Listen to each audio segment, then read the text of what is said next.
Hey guys, Jonathan from HEXplorers here. We are going to jump into the second part of this three-hero game for the Sands of Shurax. In the first part, we saw our heroes gain some incredible power. As they traveled through the wastes, we actually ended up taking a caravan out of the wastes. We did not pay attention to our poor caravan master who ended up dying along the way.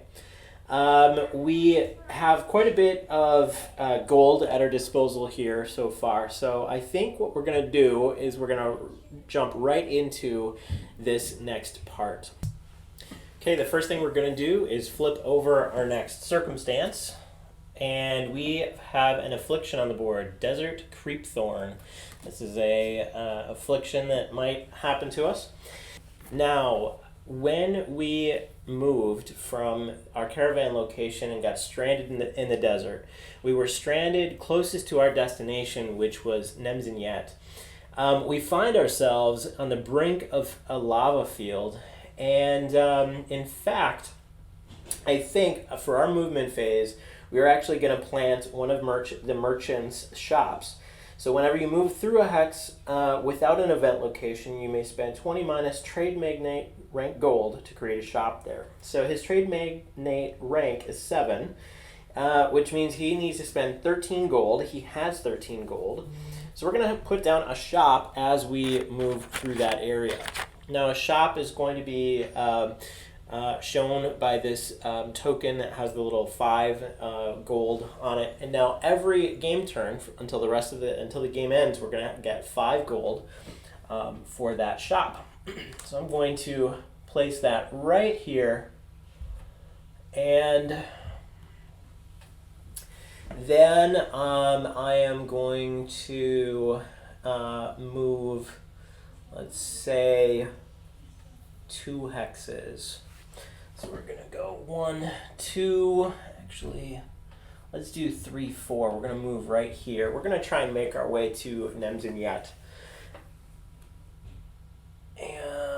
I'm just kind of looking at where the Ravager nodes are going to fall on this map. Yeah, that's a good spot, because if we gain a little bit extra gold, we might be able to put another shop here next turn.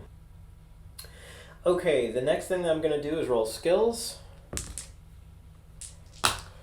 And we have a hex, 2 hexes, a hex on survival and on explore for the merchant here.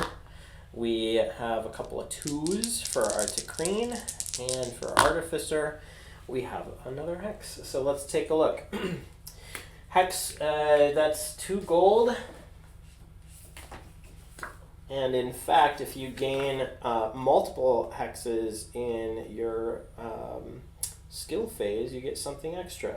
So if you get 2 out of 3 as crit success, you can play a circumstance of your choice instead of rolling one.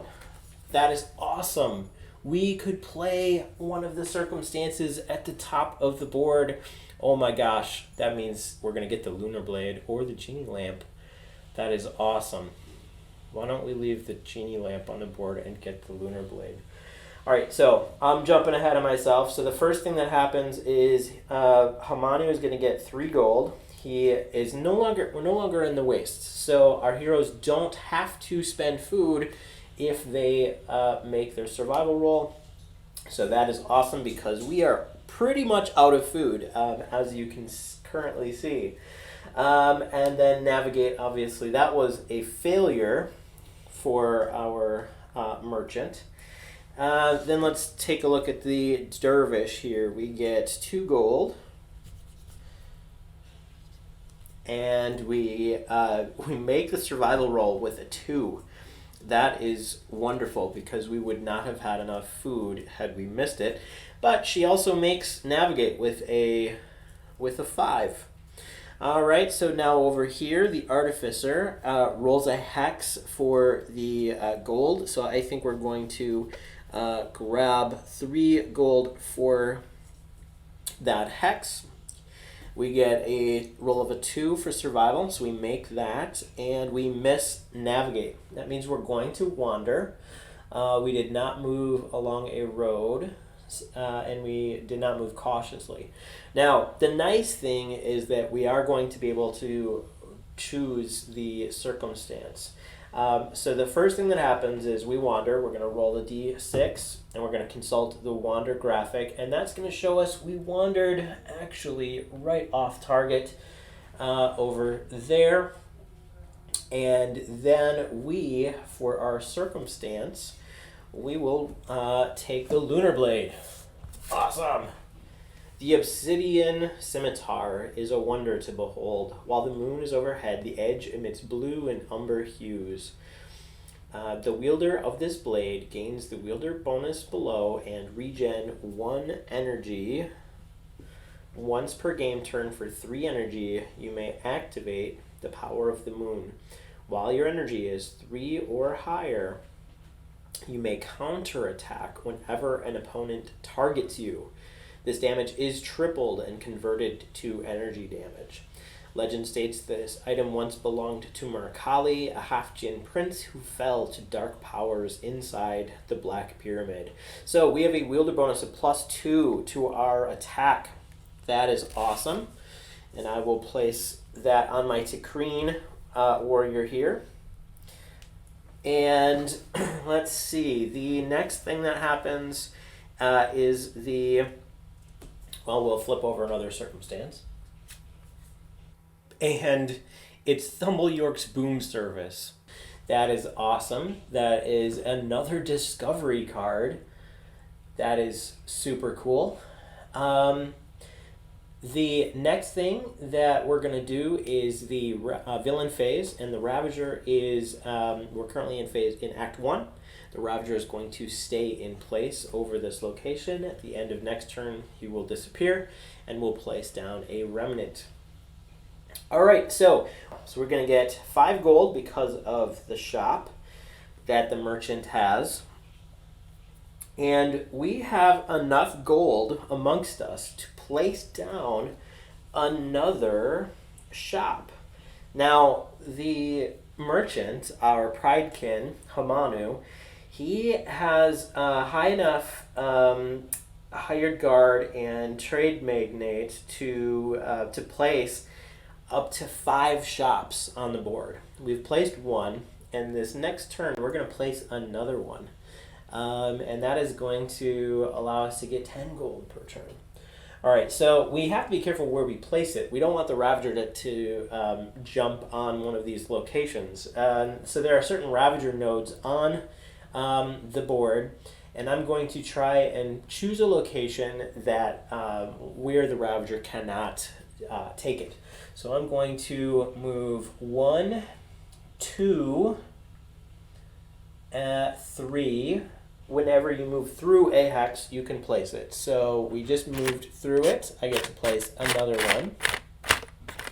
And now we're going to place that shop right here. So our Hamanu merchant has placed 2 shops. He's getting 10 gold per turn now. Awesome. And that is the rest of our movement. We've moved 3. Actually, we could move 4. Let's move 4, move right over here.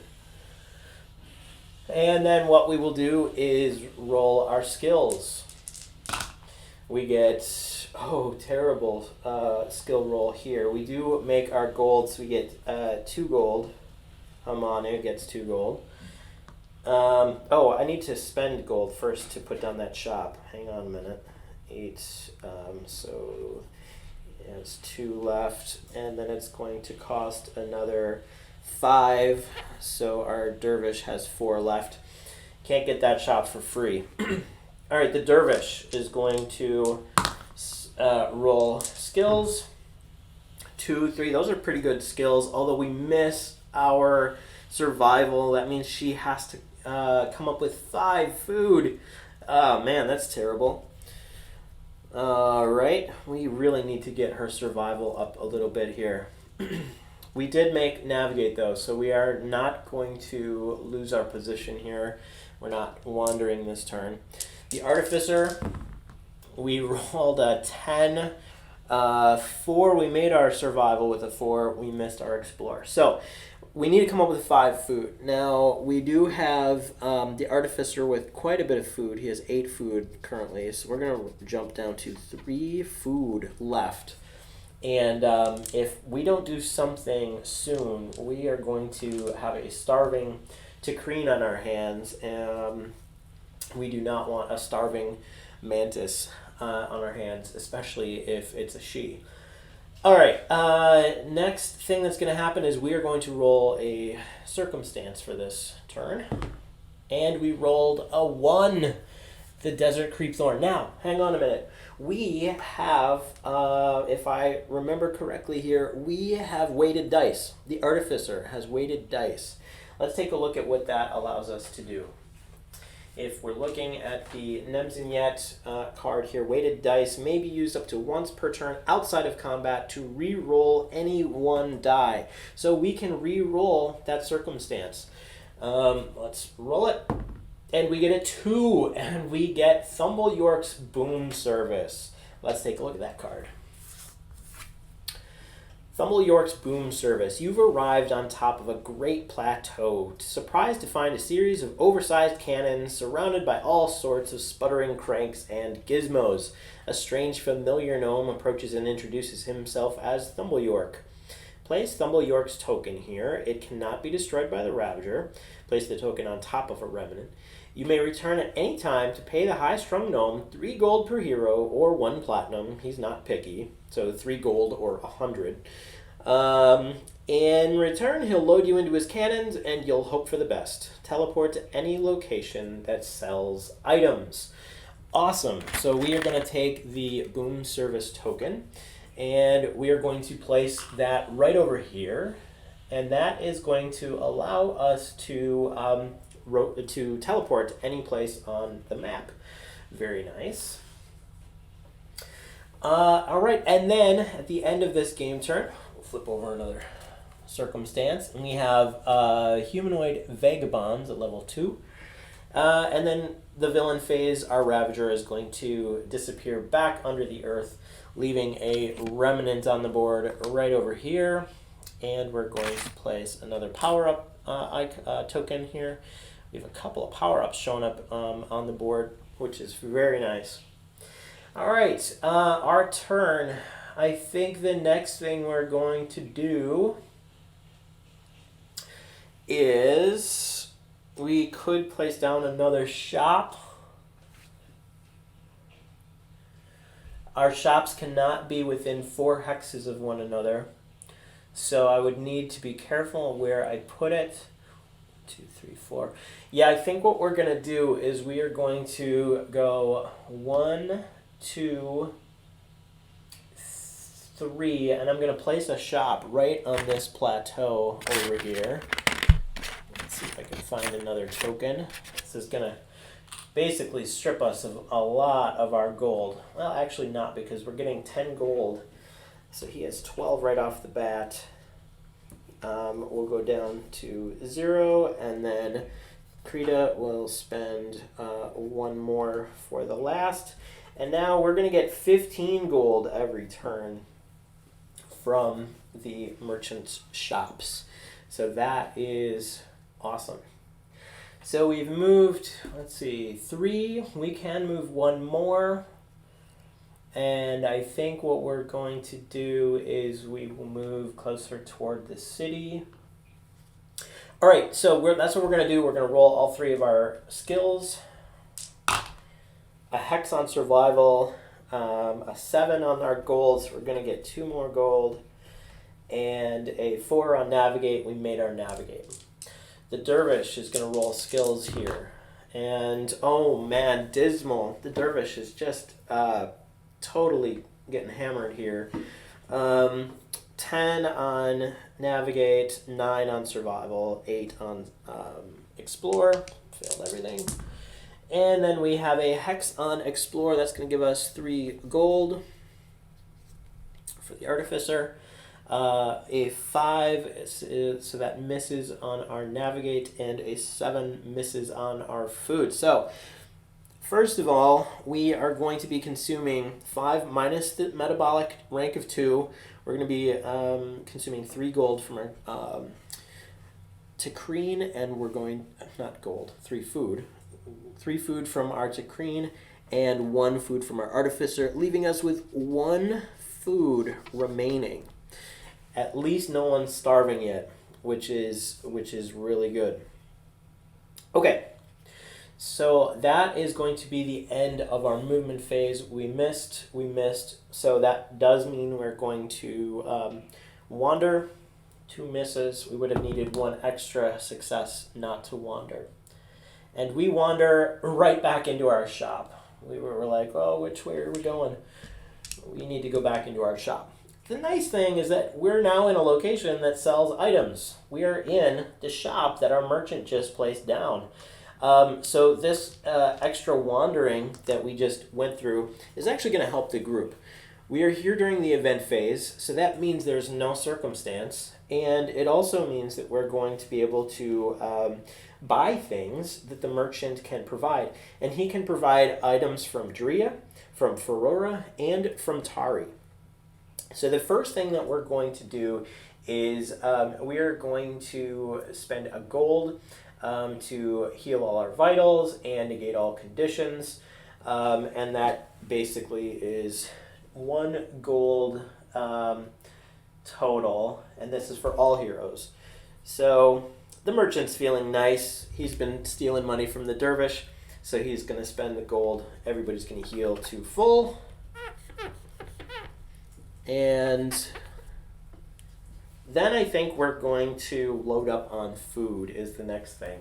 So if we look at the Hearty Rations, each Hearty Rations is costing us 2 gold, and it gives us 5 units of food. So I'm going to go up, let's see, 5, 10, 15. Let's just go to 20 here. And that is going to cost us for 8 gold.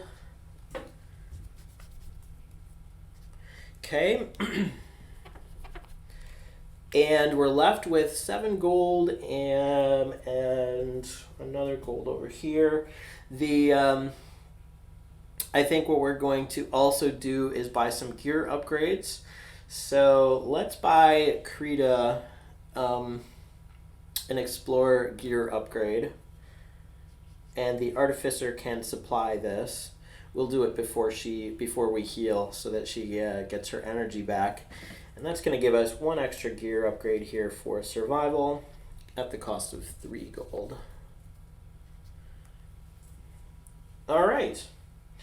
So that is the end of our turn. We're going to jump into the villain phase, and we will roll to see where the Ravager is going to come up on the board. Now the last time it appeared right here, so we're going to roll the Wander die, and we get a Hex. It can't go that way. We get a 2. It can go this way, so it's going to take out likely one of the spots here. Let's roll the d4, and we get a 2. It's going to arrive right over the top of this. That is going to be actually pretty good because it leaves, I don't know if you can see that, but it leaves the caravan location there, which is nice. Okay, now it's our turn again. So at the beginning of the movement phase, Hamanu gets 15 gold, which is amazing. Then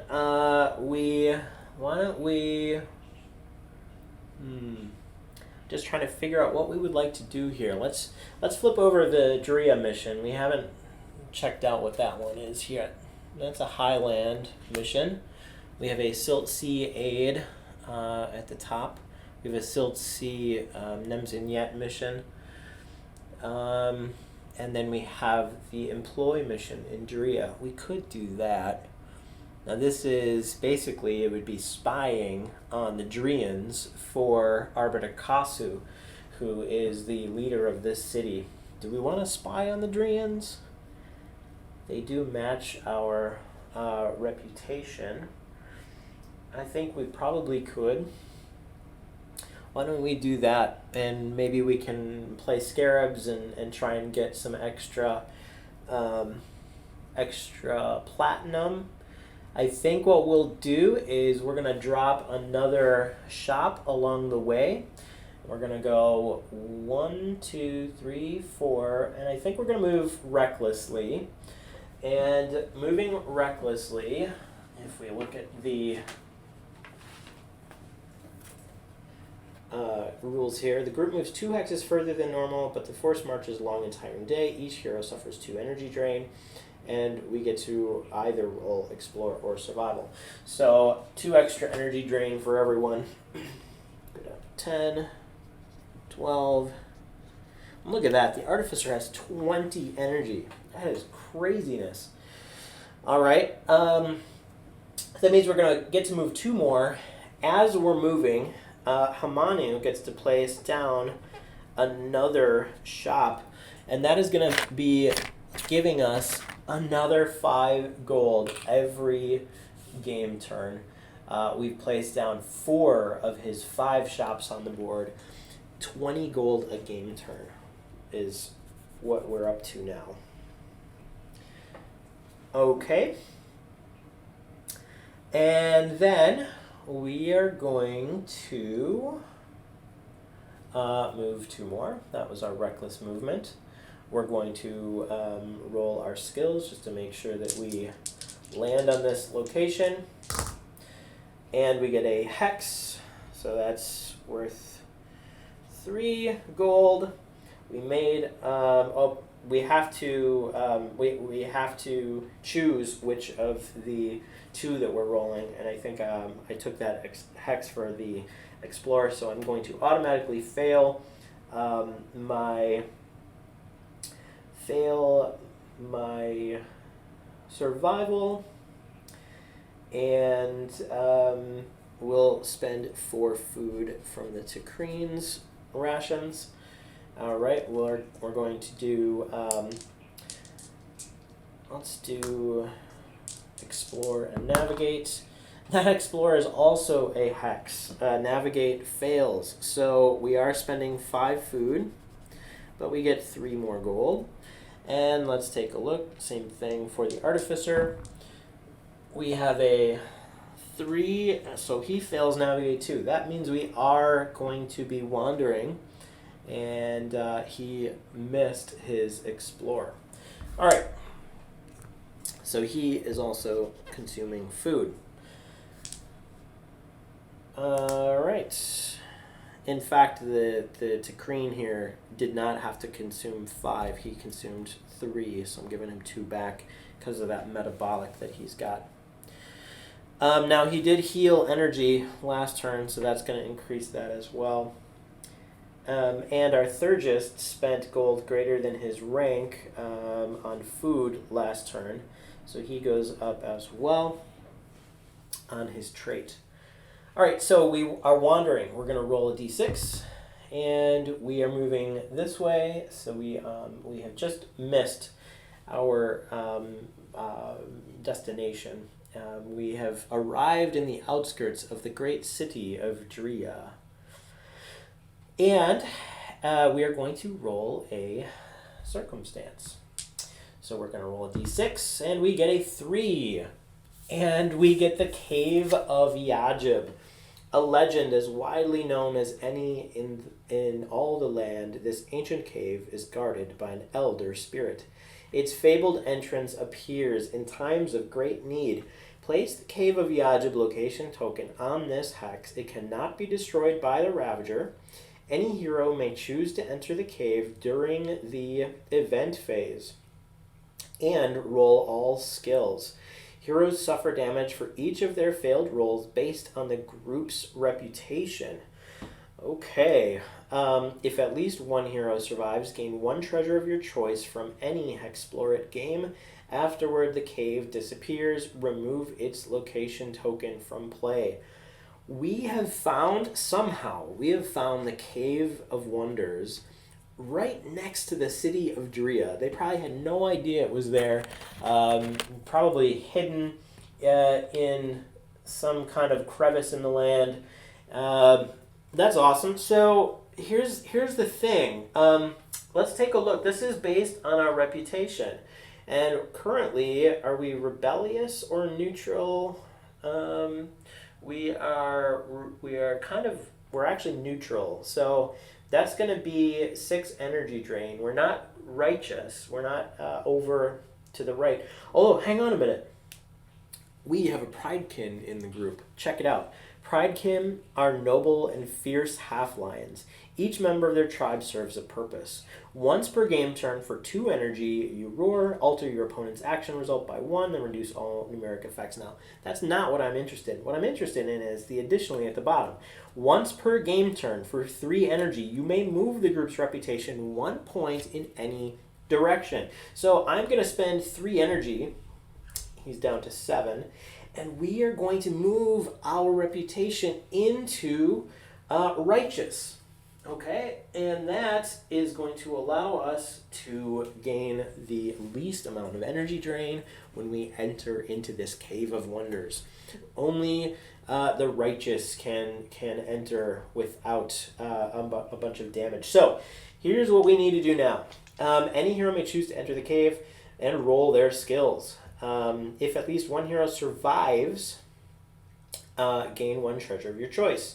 So heroes suffer damage for each of their failed rolls based on the... So we just have to survive this. And Hamanu, our Pridekin, is going to enter into the Cave of Wonders. How fitting that the lion beast is going to enter the lion-headed cave here.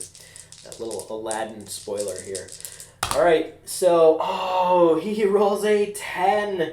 So he's going to take some damage, right? He's going to take 2 energy drain for each failed roll, and he has failed explore. So he's going to take 2 energy drain down to 5 energy remaining. If at least 1 hero survives, gain 1 treasure of your choice from any HEXplorers game.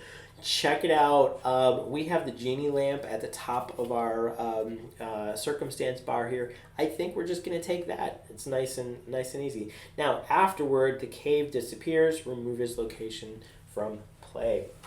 All right, so let's put that back here. Draw our genie lamp. You've found a mysterious brass lamp. How fitting is it that we have actually found the lamp in the Cave of Wonders right next to the city-state of Turia. Etched with runes, it is more than it appears. Rubbing it, you're surprised by the appearance of a red-skinned genie. He is bound to grant you up to 3 wishes. Gain 300 gold total. Gain 1 item or treasure of your choice. Alter your reputation. Negate the imprisoned condition.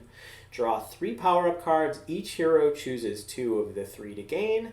Teleport anywhere on the map, or heal the group to full vitals. You may consume a wish at any time and may choose the same wish more than once. If you consume all 3, immediately face the genie encounter. It mutates twice and is dangerous.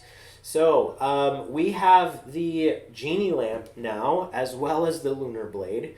And we're going to be able to actually get some wishes here if we want to. Now, I don't think I want to consume them just yet, but that draw 3 power-up cards, each hero chooses 2 of the 3 to gain. That seems pretty awesome. I think we might do that a little bit later. So let's wrap up this game turn. We will have Hamanu hold on to this card. All right. And the next thing we're going to do is, let's replenish our circumstances. Ioun Crystal and the genie. The genie has arrived on the board, of course. How fitting. Okay, we've placed 4 shops in the last 15 minutes. We're now gaining 20 gold a turn. And in fact, that last one, place a shop, shops, and must be at least 4 hexes away. 1, 2, 3, 4. Yeah. Okay, we're good. All right. So then, in this game turn, in the villain phase, the Ravager is staying in place. At the end of this game turn, at the end of next game turn, he will have disappeared and place another remnant on the board. And that will mean that we are entering the second phase of the game, the Act 2. Okay, so in this game turn, we are going to move to Drea. We're going to move 1 hex. We're going to roll our skills here. Made everything for the merchant. We missed a couple of things for missed everything for the Dervish.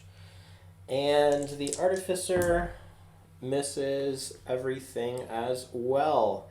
All right, so we get 2, actually that's a hex for the Pridekins Explorer, so that's 3 gold.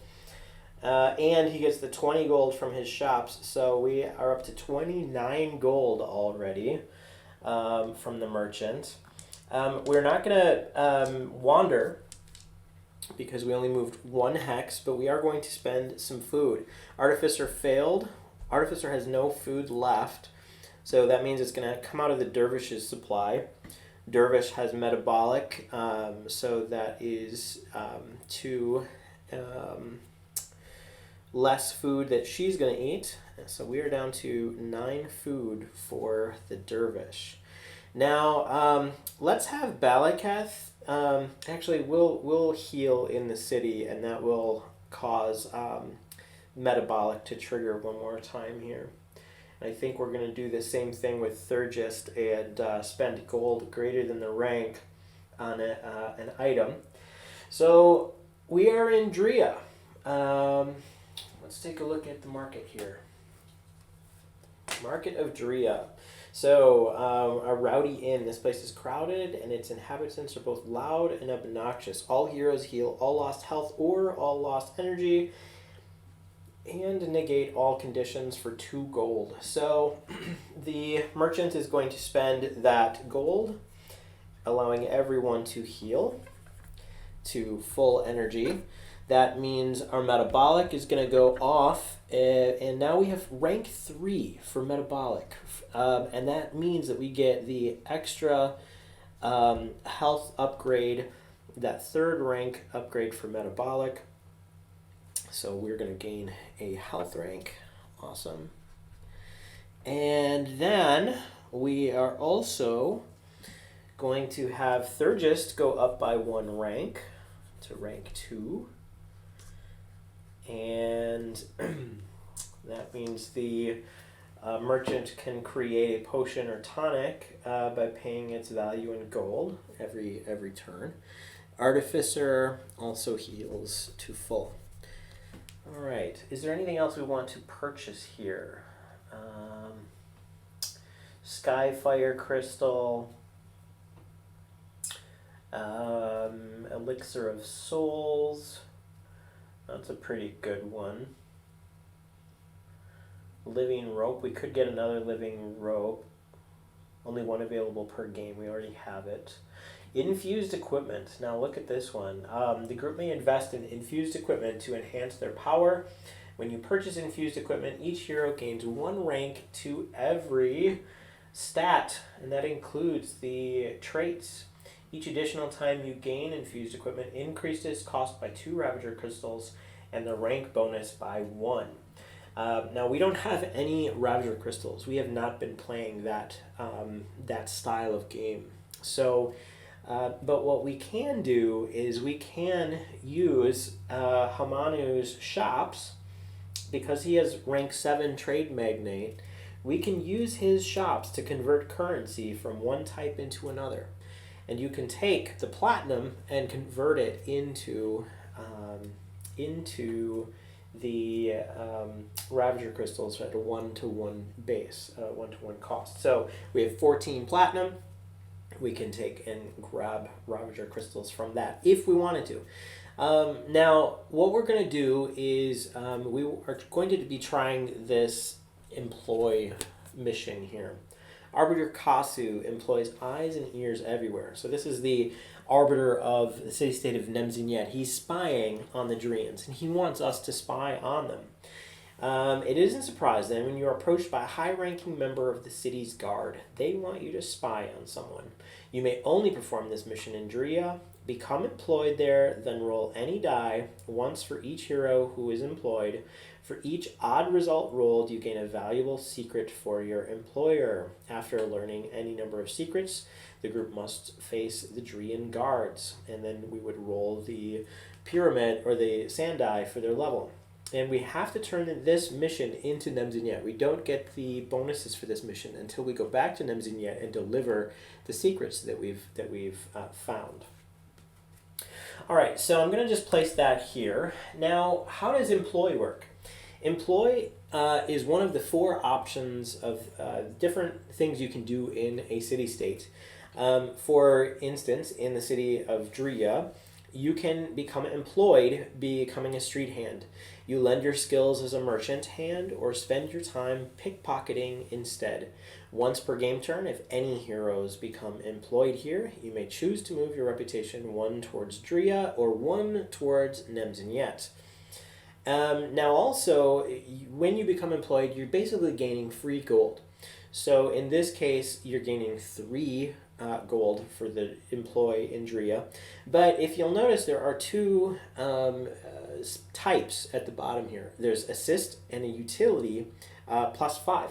What that means is those particular heroes will gain a +5 to that 3. They're going to gain 8 gold instead of the 3 when they do the employ. So not only are we going to gain some gold, but we may gain some valuable secrets to complete this mission.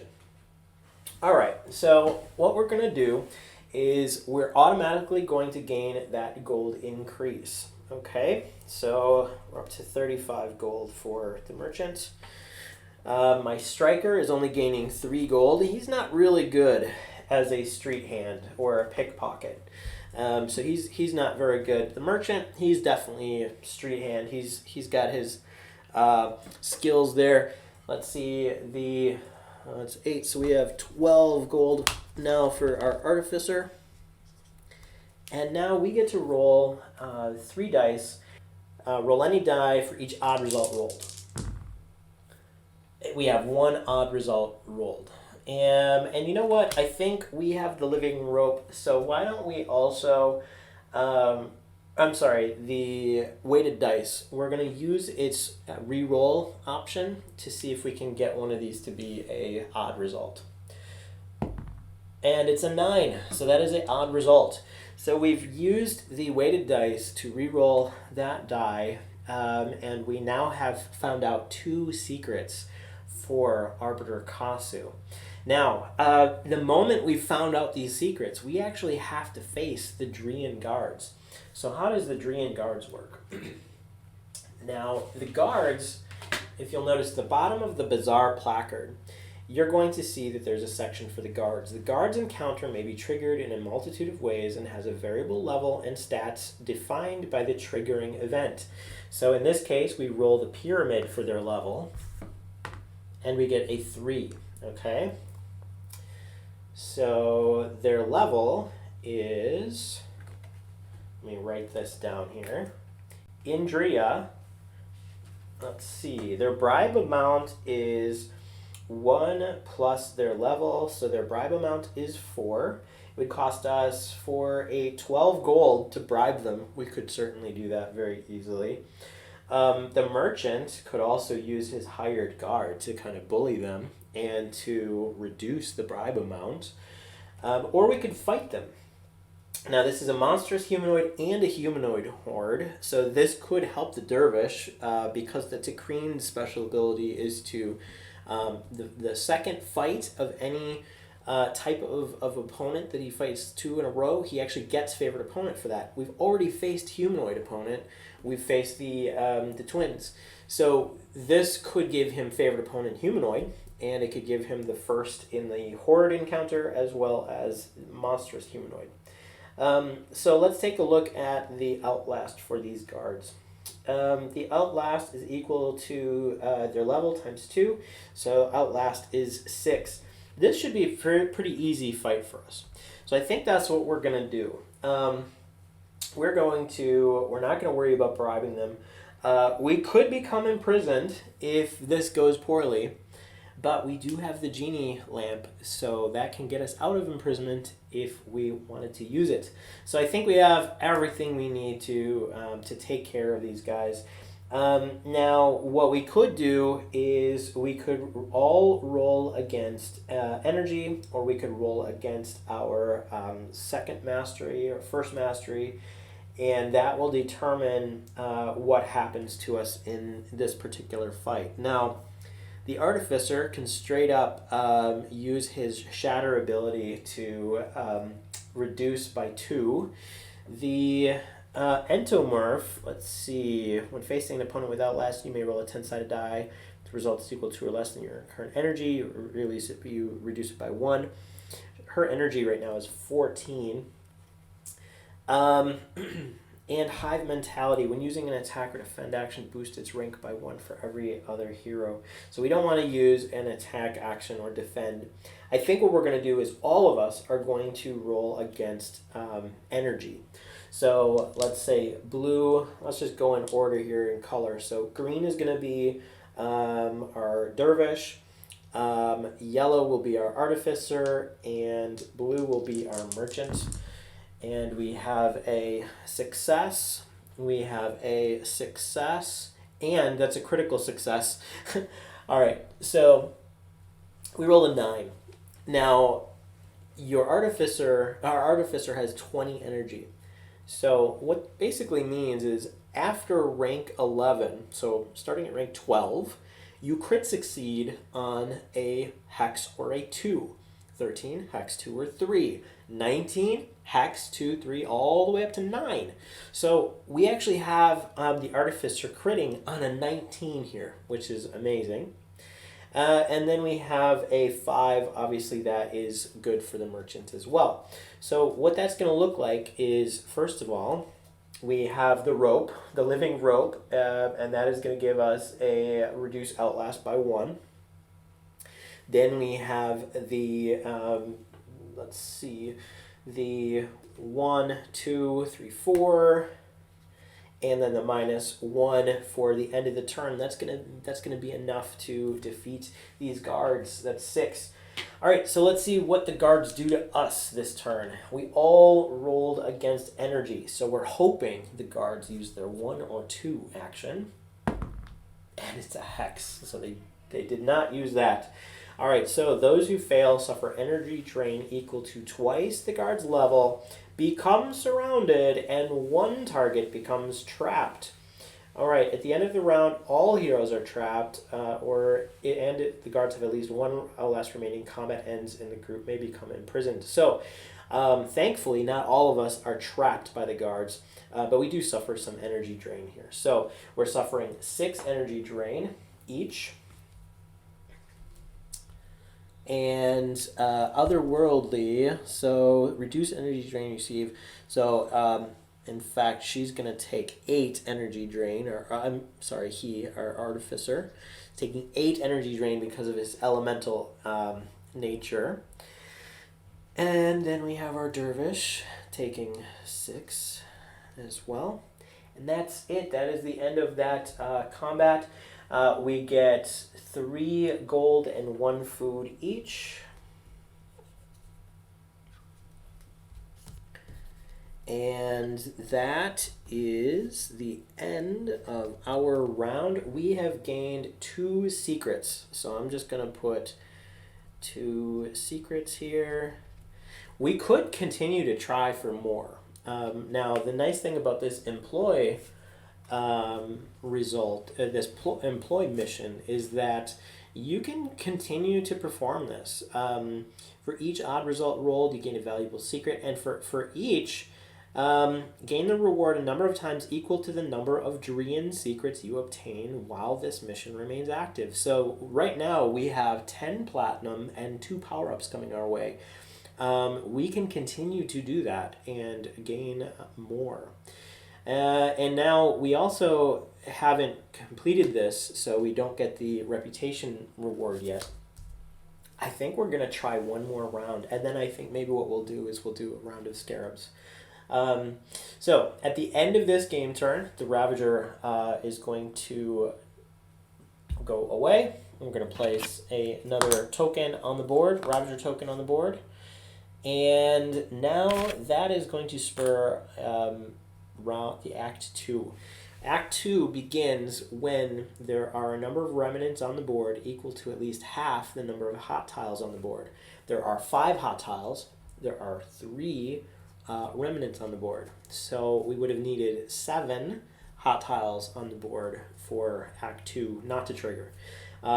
So Act 2 begins. Now what that means is the Ravager is no longer prohibited from spending time in here. The Ravager is going to be following us on the board and is going to be being placed on the board wherever we are, which means there could be a chance that the Ravager takes this city away from us. If you'll notice, I'll have to place this on the map here, but there's a little hex icon right in the middle of where Drea is. So this is an interesting scenario. Okay, so the next turn, what we're going to do is we are going to stay here, and let's try and do that employ mission again. You don't roll skills while you are in the city. So instead, I think what we'll do is we'll spend some gold to purchase something. Let's buy survival kits for everyone. Heal 1 health and energy before the movement phase, and reduce the food requirement for each caravan event by 1. So we're gonna buy. I'm gonna have the. Let's see, that's 18 gold, and we're getting 20. So I'm just gonna subtract. I'm just gonna add 2 gold, go up to 40 gold for the merchant. And he's going to buy everyone survival kits. Now, that's going to trigger 2 of the trait point increases for his Thurgist trait. And so then I will just put down survive kit for each of our guys. All right. And then we're going to also spend 2 gold to stay at the inn and heal everything. And we're going to go right back out onto the streets, and we are going to try and get more secrets. So again, we're going to be doing the employ. Our Dervish gets 3 gold for doing this. And our merchant is going to get 8. Our Artificer is also going to get 8. To 46 gold and 23 gold. And then we're going to roll 3 dice. And if any of these are odd, we have 1 odd. Let's re-roll using the weighted dice. That's a 10. So we only get 1 more secret. We're up to 3 secrets here. That's pretty good, the 3 power-ups available to us. But now we have to face these guards again. We're going to roll that d4 and see they are only a level 1 this time. So we're just going to do the same thing. We're going to roll, all 3 of us are going to be doing energy. And this means the, let's see, we have humanoid now for the... for Krita. After this combat, because of the Decreen's ability, we are going to gain... So we gained humanoid, favorite opponent last turn for Krita. Now we're going to gain horde, as well as monstrous humanoid as well. Okay, so they are humanoid. We can use the +1. We're going to definitely do enough Outlast as long as we roll at least 1 success here. And our Dervish makes it with a 2. Our Artificer misses with a crit fail. The Merchant makes it with a 6. So we have plenty to defeat our Outlast on the guards. Let's see what they do. We are going to roll a d6. and they rolled a 5 this time, which is the same thing that happened last time. You suffer energy drain equal to twice the guard's level, which would be 2 in this case. Peanuts. We are very well equipped against the Dream guards. And we've become surrounded, and one target becomes trapped. But that doesn't matter because the end of the round occurs with them out of Outlast. So now the Dervish has monstrous humanoid as well as hordes, okay, and humanoid. So that's awesome. All right, next up is we get to place the Ravager on the board. That is the end of our turn. So we're going to, normally in the hot tiles, you would roll a d4 to figure out where the Ravager is placed. We are currently on a quadrant, and there are 6 locations on the quadrant where the Ravager can land. So we're going to roll a d6 and see what we get. We get a 2. So let's take a look at where that node is. It's right over where the Cave of Wonders was. We're going to place a remnant underneath him here. Now, the Ravager no longer will be staying in place. In Act 2, in Act 1, the cycle is that he arrives, he holds for 1 turn, and then he dives back under on game turn 3. During Act 2, he arrives and then immediately submerges. So he's going to be placing remnants at a faster rate. The other thing to note is that we don't get power-ups on remnants in the quadrants. So we will not get a remnant power-up draw over there. Why don't we do a game of Scarabs here, just to kind of show that off. We have 66 gold for the merchant now because of his extra 20. And in fact, we could just allow the merchant to do Scarabs, and then our other 2 could do the could do this mission again. Why don't we do that? So let's do the mission one more time, and then the merchant will go ahead and do Scarabs. So we will, first of all, gain 3 gold from the Dervish. Then we gain 8 gold for the Artificer. We are rolling in gold right now. Then we are going to roll a die and see if any of these guys are going to gain a secret. 2 of them! That's 2 more secrets. We have found 5 secrets. We have been spying on the Dreans in this location, and so we are going to gain a lot from this turn in. Now they have to actually face the guards. The guards are bribable, so I think in this turn, instead of actually attacking them, we are just going to bribe them, and we do have to roll to see what their level is, and their level is 1. So we found some measly guards, have caught up to us. So the bribe amount is 2 gold. So we are just going to spend 4 gold total because our 2 heroes are involved in this, and we will go down to 27 gold on the Artificer, and we've managed to get out. We've bribed the guards, so we don't have to face them. Okay, so then our merchant. Let's do a round of Scarabs. Now we have not actually used the weighted dice, so I think the Gnoll, Balacath, will be giving the weighted dice to the merchant temporarily, and we can try and use that to weight our dice a little.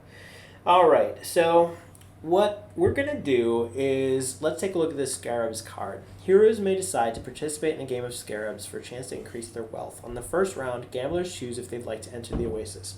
Let's do that. We're going to enter the Oasis by spending 10 gold. And that just kind of goes away, and we're just going to fill this in to show that, yes, the first player has done that. Now, I think the next thing that we're going to do is, that puts us down to 56 gold. The next thing we're going to do is, let's put down, gambling heroes may spend up to 10 gold in any of the dunes. So let's put in 5 gold on the peaks. All right. That means that we will get 50 gold if each of the D4 are the same number. And actually, let's just put 10. Put 10 gold there. That's a payout of 100 gold. And then that's just going to go away if we don't get it this next round. Then for these, I think I'm going to put 5 gold on each. So 5, 10, 15, 20, 25, 30. So that gives us down to 16 gold and 30 invested. Now, each round, gamblers choose to wager any amount of gold up to the max ante spent in any section of the dunes, the peaks, or the arena. Count each participating hero and assign them a number, 1 through 6. Use the white spaces in each section. All right, roll the pyramid and both sand dice to determine the results. Heroes may remove any anteed gold at the end of any round, provided a sandstorm has not ended the game. Now, a sandstorm will happen if the orange dice match the location that we're gambling in. So this is city 2. So this is the house, number 2. The 2 result is the house. If the orange dice are a 2, then that means a sandstorm has struck. And if you get 3 sandstorms, then the game is done. Now, if the brown die is a 2, that means that you've gained double that round of winnings. So let's see what we have here. 3, 3, and a 2. Okay, so we almost have 3 threes, all 3 threes. I think what we're going to do is we are going to use the weighted die to try and make that 2 a 3. And see what happens. I don't know if it's gonna work here, but we're gonna try it. And it's a 1, so that doesn't work. Okay, so let's count up. First of all, we lose our 10 gold in the peaks. We didn't get all 3 threes, or 2s, or any. They weren't the same number. So we lost the 10 gold that we invested there. But we do have 30 gold invested on a result of 7. I'm sorry, 5 gold invested in a result of 7. So we still have all of our gold anteed in the dunes, 5 for each location. We tick up 1 on the oasis. That means we've survived 1 round. And we gain another 5 gold. So I'll put that 5 gold back into the peaks, and we'll try one more time here. Now, let's see here. The next thing we're going to do is we're going to roll again. Note that none of these were sandstorms. We got rid of the result of a 2, which means the sandstorm did not strike. All right. And 3, 3, and hex. So the sandstorm does not strike again, and we have 3, 6, 7, 8, 9, 10, and we do have 5 gold on the 10, so that means we get 5 gold. And we get another round on the oasis. Okay, then the next turn, I'm not going to put another 5 into the peaks. Yeah, might as well. Let's do it. The last time I didn't, I rolled all 3, so let's just do it just in case. And roll again, 3, 3, and 2. Now we do have a sandstorm strike. So the first strike on our sandstorm occurs, 3, 6, 7, 8. We do have 5 gold on the 8. Let's just throw it right back into the peaks here. And we've made the 3rd round. Now that 10 gold investment in the oasis is going to become 25 gold next round. So hopefully we don't get 2 strikes. And I do have the 5 in the 5 that we made this turn. I have in the peaks again, and I'm just pushing that back into the peaks every time we win it, just in case. And we have a 2 on the pyramid. That's going to double our winnings. 3, 4, 5, 6. A result of 6, we have 5 gold anteed on every one of these. So that's going to become 10 gold that we've won. And I'm going to put 5 back into the peaks. I'm going to save 5. And now we have the Oasis is up to 25 gold. Next turn, if we survive without getting 2 sandstorms, next turn we'll have 50 gold that we can pull out of the Oasis.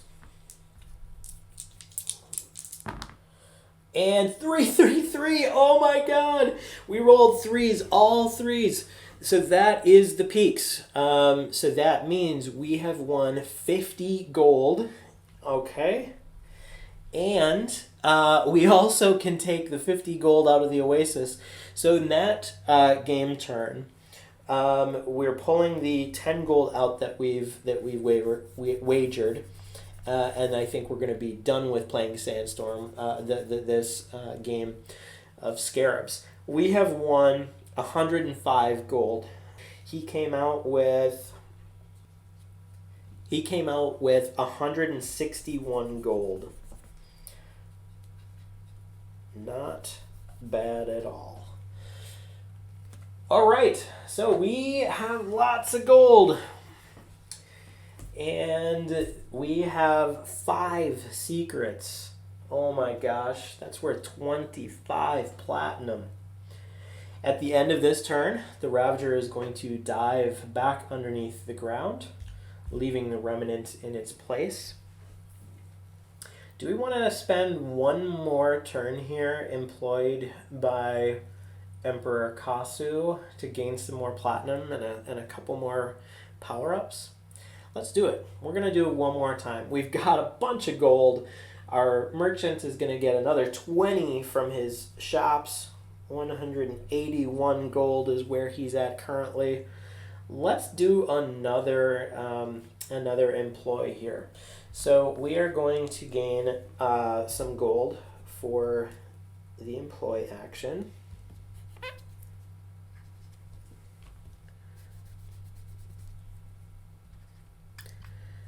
Okay, and then we are going to roll 3 dice to see if we gain another secret. Okay. Oops. 3, 8, and 4. Now, I think we've gained 1 for sure. Let's go ahead and use, Hamanu is going to give the weighted dice back to Balacath, but we're going to use the weighted dice, and we're going to re-roll this 8, see if we can... We get a 9. All right, so we have 2 more secrets, you guys. 7 secrets to turn in to the city-state of Nemzinyet. So now we have to face the guards. The group must face the Drian guards. So we're going to roll again for their level. We rolled a 4 this time. That means their bribe amount is going to be 5 gold. We have so much gold, it doesn't even matter. We can pay off these guards like 10 times over if we really wanted to. So I think what we're going to do is I'm going to roll my merchant. He loves his gold. He is able to bribe. He has bribe proficiency. It's the little gold icon next to his defend stat. All he has to do is not roll a 10 on this die, and he can reduce the total amount that needs to be spent to bribe these guys by that amount. So, 7.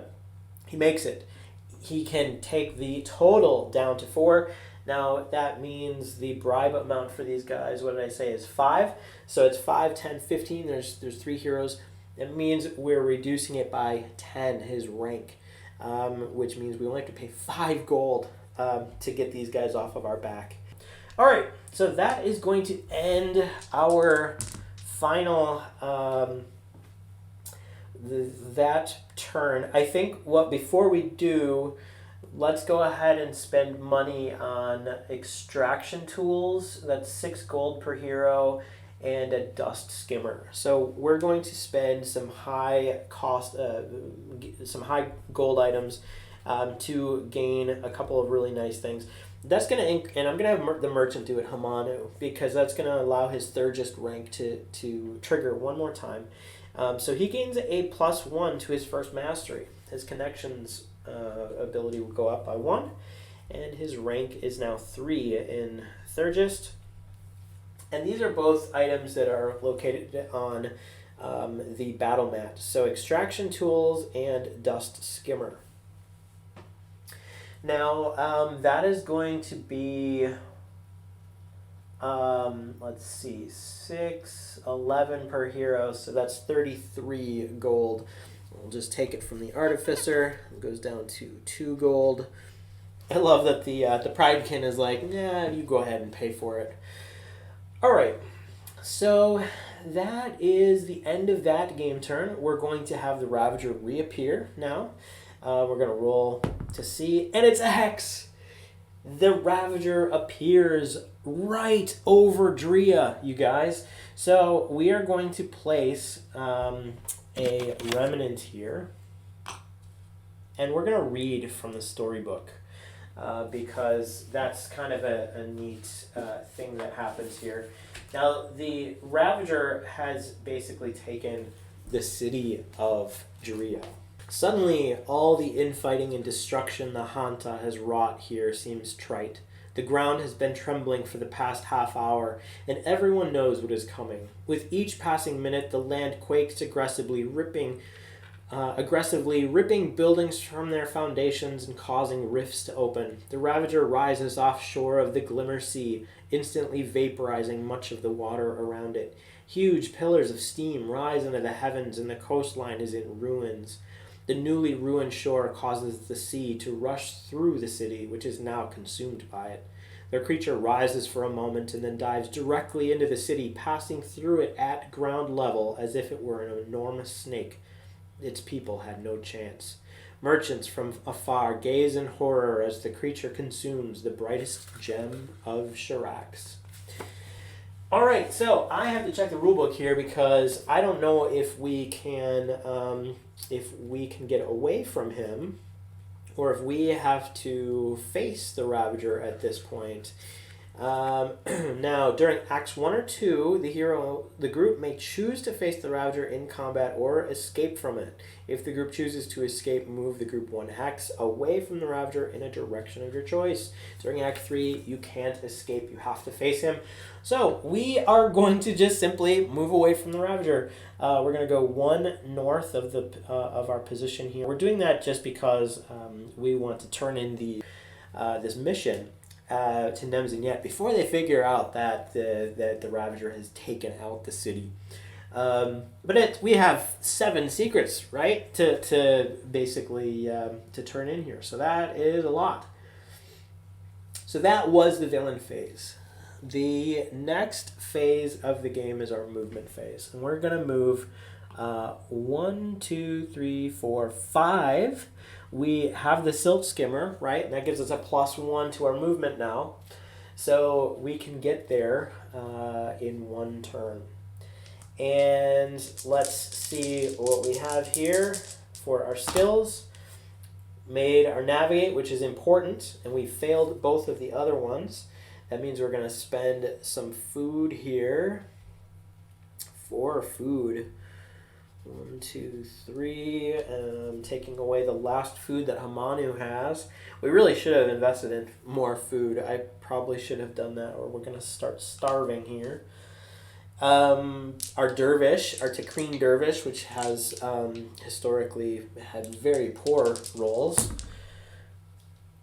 doesn't disappoint and failed twice.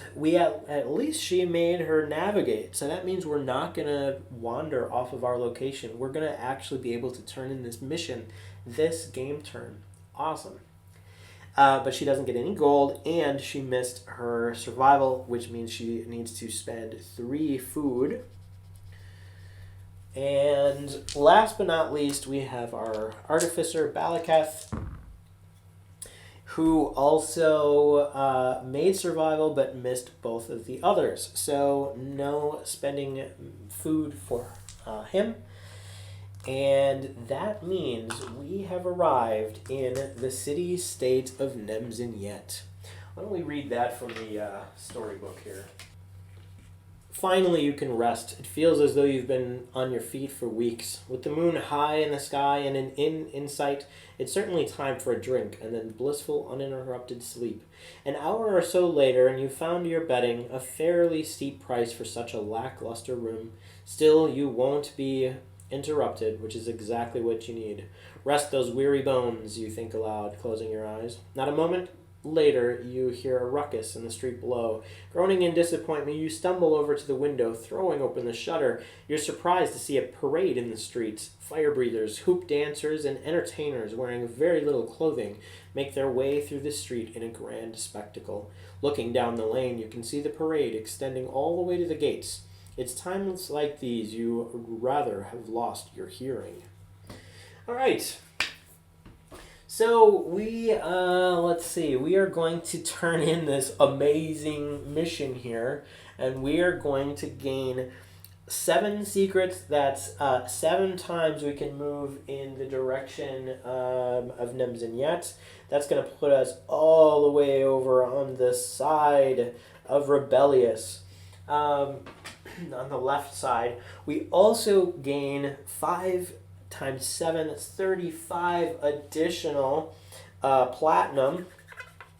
We are now halfway to defeating this game with the platinum win. We have 49 platinum. Alright, then we get 7 power-ups apiece, you guys. 7 power-ups apiece. Awesome. Let me put this underneath our Nemzinyet mission, and we can flip over the next mission card. And let's move the dice out of the way. Okay.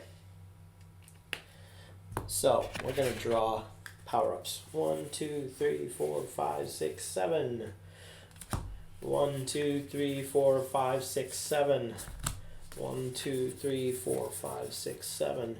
All that work that we put in, now it seems a little bit worthwhile, doesn't it?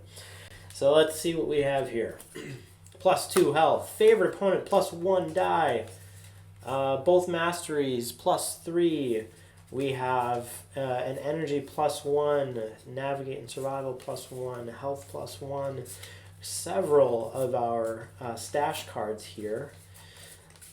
+2. Look at all these purity cards that the Dervish has. The Dervish does not have any mutations, so she's going to benefit. Huge amount of benefit here for the Dervish. I'm seeing a couple blues, a couple of survivals. Look at that, +3, +2 survival. And this one is a purity, so that's 6 survival right off the bat. You guys, this is crazy. All right, so I'm gonna do the I'm gonna do all of this in a fast forward so that you don't have to wait on me. Favorite opponent stash bonus ×2 for the Artificer. Oh my gosh. Double all favorite opponent health and energy damage you deal. Oh man. He's already got a double for the stash bonus. Oh my gosh. Alright. So I'm going to do this quickly here for you.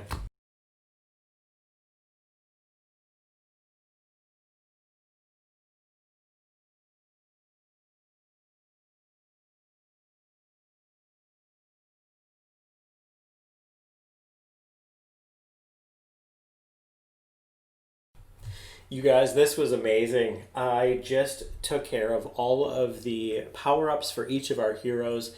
Check out how powerful we are. In this campaign, in this second part of our 3-hero game, we have laid down 4 of the 5 shops that my merchant can place. We loaded up on gold. I mean, we've gone through probably 200 gold in the last 45 minutes here. And I just spent that time in the city of Nemzinyet. We were working for the Arbiter Kasu in this city-state. We were basically spying on the Drians, and we earned a ton of wealth for it. In fact, we have 49 platinum at the moment. So we are just completely loaded up in our wealth here. Now, I took some of that wealth and after I took the power-up cards, and I outfitted our heroes using the schooling and sparring mechanic in the city of Nemzinyet. If you'll notice, each of the city-states has a different type of specialization for the gear upgrades that they can produce. So I loaded us up on attack gear upgrades. I spent almost all of the gold that our merchants so handily won in the game of Scarabs. So as you can tell, our merchant Hamanu has 19 attack rank. 19. Our Dervish has 14, and our Artificer has 13. We are just awesome, epically powered up here. Not to mention, we've found the Lunar Blade. We've found the Genie Lamp. We ventured down into the Cave of Wonders. Our Gnoll Artificer has a double favorite opponent stash bonus, where the favorite opponent damage that our Artificer will deal is doubled not once, but twice. So if we deal 4 favorite opponent damage, it would be 8, and then doubled again is 16. It's just awesome. We have Thumble York's Boom Service on the board, so we can take the little gnome's cannon, and it can propel us anywhere we want to go in the world here that can sell items. So we can, teleport to let's say a caravan location, or we can teleport to a city-state, or even one of our shops. Now, if you look at the board, we are currently in Nemzinyet, and we have the Ravager has just taken over the city-state of Dria. So we just turned in all of our secrets about this city to the Arbiter, and maybe news hasn't reached him yet that this city has been destroyed. We're not going to tell him. We've already taken all the wealth that we can, and we've gotten all those power-ups for it. So that is awesome. Now, we also have Philo the Giant in our group yet, and I haven't really been involving him in combat. There's no way that he's really going to die at this point, just because we were involved with the guards a few times, and I didn't have him taking damage. But they were of low level, and they weren't really doing too much. So I think what we're going to do now is I am going to, at the end of this turn, we're going to have the villain phase. So let's just do that now. We're going to take the Ravager off the board here, and then he is going to appear next turn. So now we have a couple of locations where we can get gear upgrades. We can spend a little bit more gold if we want. Our merchant has 35 gold left, and he's about to get another 20 because of his shops. I'm looking at the board here, and I'm seeing 2 Highland mission locations. I'm seeing 1 desert mission location. I see 1 Silt Sea mission location. And if I'm looking at the missions at the bottom of your screen there, I'm seeing a Silt Sea mission, 2 Silt Sea mission locations, and 1 Highland mission. Now, let's see. I think what I'm going to do is let's drop our next shop, and then maybe let's venture out into this area and see if we can get into the Black Pyramid. That would be kind of an interesting thing to show off. So, without further ado, we'll go into the movement phase, and our merchant gets 20 more gold, putting him up to 55 gold. One other thing to note. Last turn I did purchase some extra items. I filled us all up on food. I have weighted dice that I purchased in the city of Nemzinyet. They can be used once per turn outside of combat. You probably have seen us use this before in this game. Each additional set allows you to reroll another die. Each hero may carry up to 2. So, can be used once per turn. outside of combat to re-roll any one die. So we can re-roll, we could use weighted dice, each of our heroes now, once per turn. So we are going to move.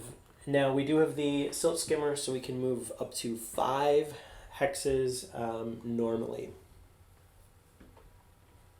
1, 2, 3, we're going to go to the edge of the map, and we are going to place down a tile here, or a hex tile. Let's see, and we have hex tile H or G or H. There's lots of different mission locations, and the first boss, we find the pangolin here. Kind of in the middle. Yeah, let's put it this way. Alright, we'll put it that way there. So let's put it this way. So we've gone 1, 2, 3. Let's drop our 5th shop right here. That is a location that can't be taken by the Ravager. And that's going to cost us 10 gold. So he goes down to 45 gold remaining. And we have two movement left. So we're going to move to 1, 2, and let's take out that pangolin. So we're going to fight the first boss. Now, we destroyed the 4th boss in the 2nd turn of the game. So this should be no problem whatsoever. In fact, we have a couple of us that have favorite opponent creature, so this should be pretty easy to do. In fact, I don't think I'm going to even write it down on the battle map. We have our pangolin with 30 health, so why don't we just roll the favorite opponent for the Artificer first. So we get to roll both the pyramid or the sand die as well as a d6. So we're going to roll that, and that's a hex, so that's 4 plus 3 is 7. 8. So we double it once for 16. We double it twice for 32 damage. The Artificer is doing 32 favorite opponent damage to the pangolin with a health of 30. Everyone else is just going to defend.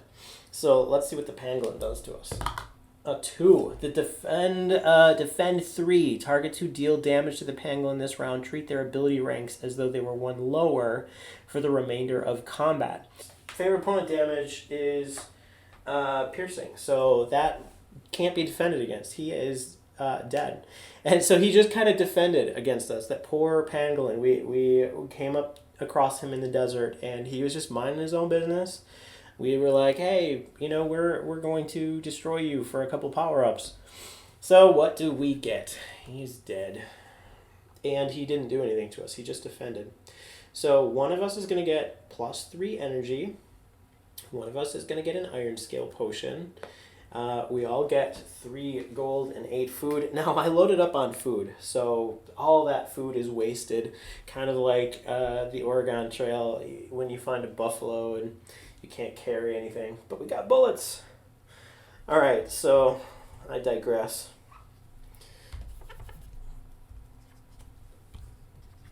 All right, let's roll for the items. So Hamanu in green, 7, Dervish in blue, 7, 6 for the Artificer, so the 7s reroll, Merchant with a hex, and Dervish with a 5. So the Dervish is the highest roll. Dervish gets the 3 energy, so she goes up to 19 energy. And then our Merchant gets the Iron Scale potion.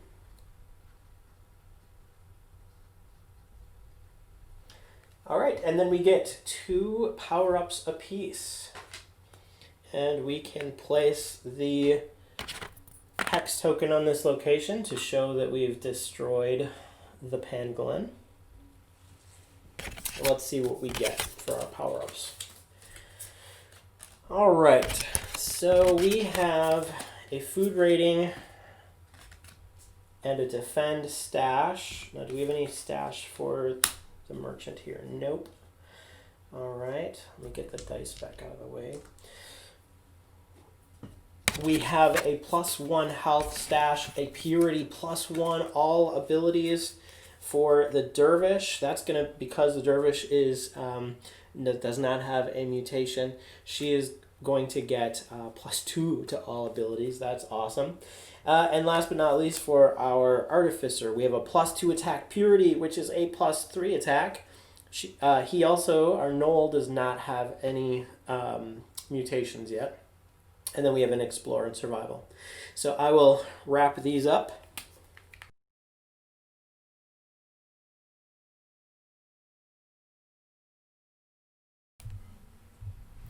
Okay, so we just defeated the pangolin, and I realized that in my excitement for finding him, we forgot to roll our skills for that phase. So I'm going to do that now, and I'm going to make sure that we don't wander using those weighted dice if we have to. So let's see, for our skill phase of this turn, we have all three are success there. We get 2 extra gold. Our Dervish rolls a 9, so we might have to re-roll that. Navigate, in fact, we will. And we get a 3, so that is going to save us from wandering. And then our Artificer, we roll a hex on navigate anyway. So we are good to go, and we get a little bit extra gold because of those rolls. All right, so we have now set down our shop during the movement phase, the last of 5 shops. I have to actually increase that here.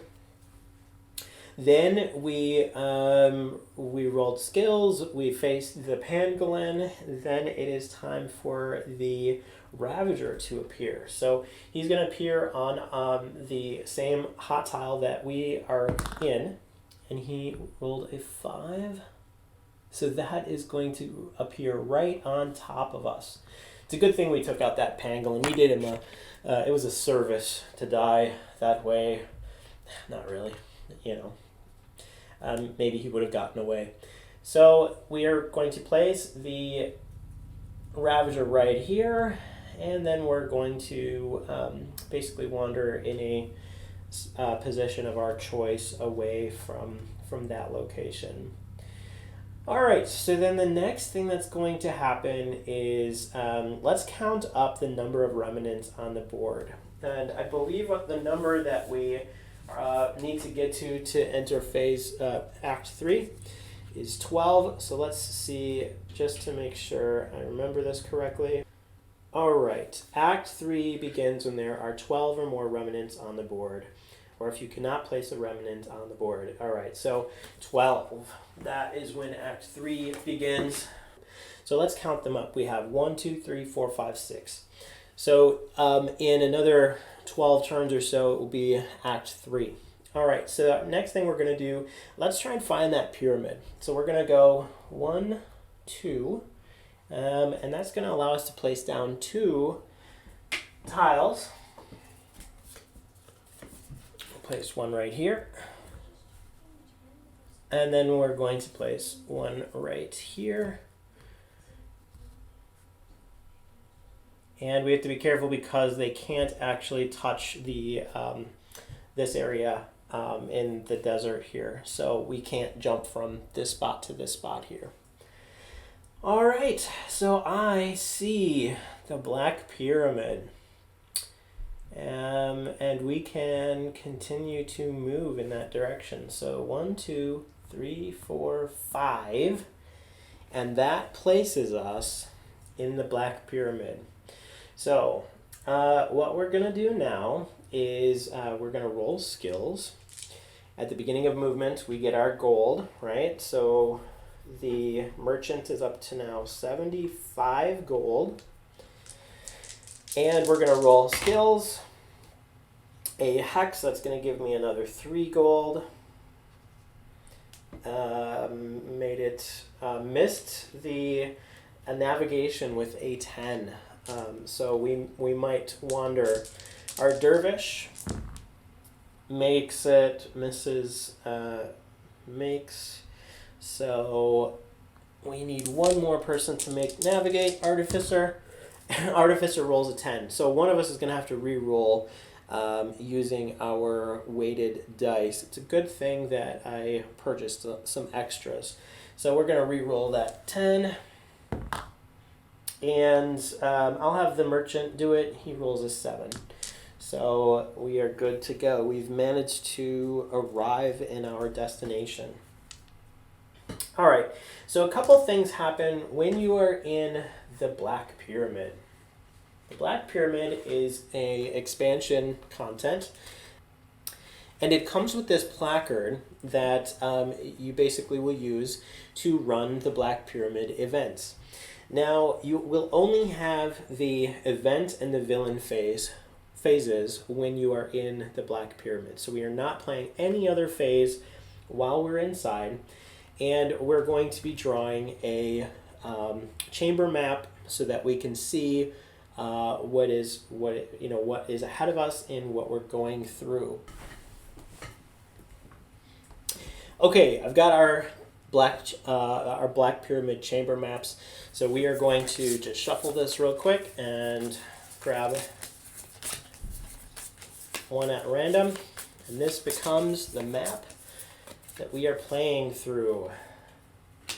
All right, so we have drawn the Scorpion King's map. So we are in the Scorpion King's pyramid. And if you'll notice, the first chamber that we're in, the chamber icons will show us like what we're playing through. So the first one we see is the Treacherous Hall Navigate event. So each hero rolls the applicable skill die. At least one hero must succeed in order to advance. The heroes must consume food equal to their food rating. If all heroes fail a Treacherous Hall's chamber, advance to the villain phase. All right, so if everyone fails. You've come to a treacherous and crumbling path. Attempt to cross it safely. Size matters. Now this is a modifier. Size matters is a keyword in the Sands of Shurax. When you see a size matters plus, that means you take your food rating and you add it to your die roll. Okay, so we'll roll for our Dervish first. We have an 8 plus 5, right? So whatever we roll on this die, we have to add a plus 5, and we need an 8 or less. So that is an 8, and that is a fail. So our Dervish has failed to cross this path. Those who fail suffer 4 non-lethal health damage. Okay, so we go down to 15. And she is also going to consume her food of, let's see, Metabolic, 1 less food per rank. Her rank is 3, so she only has to consume 2. Then we have our Artificer. Our Artificer only gets a plus 1, but her rank is dismally low. Her rank is a 2. We will need a hex on this die in order to make it. And it's a 3, so that does not make it. Oh. All right, now our Pridekin, we received a food rating plus or minus card, and I feel like I made the incorrect decision here. I actually increased Hamanu's size in using that power up. Now there are certain things that will help when you have a large hero. Large food rating, sometimes that's a good thing. So I wasn't quite thinking here in this case though. So this is a bad thing for us to have to go through. All right, so the Hamanu is going to roll, and we're going to see he rolls a hex. Okay, so a hex plus 5 is 6. His navigate is a 7. We managed to just barely get through this treacherous hall. Now, a couple of things. Balacath is going to take some non-lethal damage from this, so he is down to 11 health. The merchant is also taking... no, he doesn't take any damage. If at least one hero critically succeeds, the group raises 2 health. Now, modifiers can push you into or out of crit successes or crit failures. So we had a critical success with the roll, but the modifier of his food rating bumped it out of critical success range. All right, so we are finished with our first chamber. The next chamber we come to is a crystal formation. And if you'll note, there is the Ravager icon in the upper right corner of this crystal formation location on the placard. That means at the end of this, at the end of playing this round, we have to advance to the villain phase and play it. All right, so great towers of crystal have formed inside the Black Pyramid. Treat these locations as if they were a crystal tower in the wastes. That means we're going to become irradiated, we're going to gain a mutation, we're going to gain some crystals, and we're also going to gain a power-up, okay? So the group may harvest Ravager crystals here or choose to pass them by. Roll the pyramid after you harvest in this chamber. If the result is a hex, face the monstrosity. So we are going to treat this location as if it's in the wastes. So let's just take a look at what that means. All right. The irradiation. These heroes are radioactive. Each hero gains the irradiated 5 condition and can gain a mutation. So irradiated 5. This is one of those situations where size matters in a good way. So you take your irradiation 5, that's an energy drain, and you subtract your food rating. The merchant has a food rating of 5, so he takes no damage, and we're just going to grab a mutation for him. So the merchant, our pridekin, has drawn scales. Your skin hardens and grows into layers of thick, flexible scales. You gain block 3. So our merchant now has scales covering like underneath his fur. Very interesting. Now, if you'll note, the scales also provides a -2 to your energy, and it provides a +1. Whenever you receive a defend power-up, you're going to get a +1 to defend. And also we have an evolve card here that finally kicks in. This is the and evolve card that we had found. Your mutations are growing stronger. This power-up becomes a copy of the mutation you have. And you get a +3 to your energy. If you do not have a mutation, keep this card and gain its benefit the next time you gain a mutation. So, Scales is a -2 energy. The Evolve card gives a +3. So we have a net +1 energy for Homanu.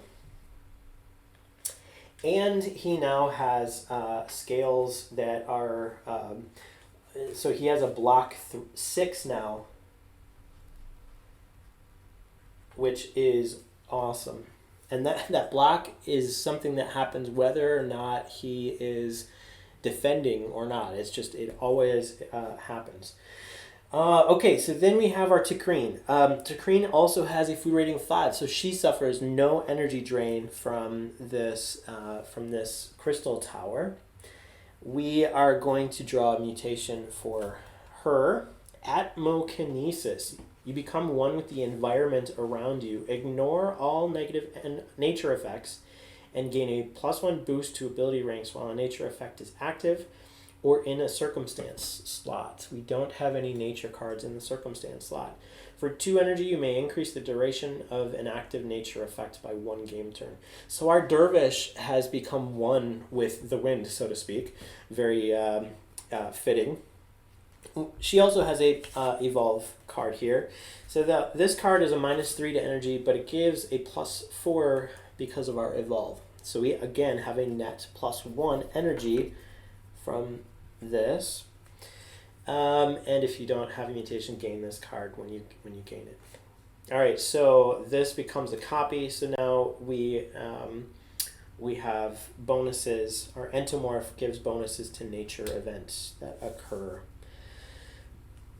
All right, last but not least, we have our Artificer. Now our Artificer has a 1 food rating, so he is going to take some energy drain from coming up to this crystal tower. He's going to suffer 4.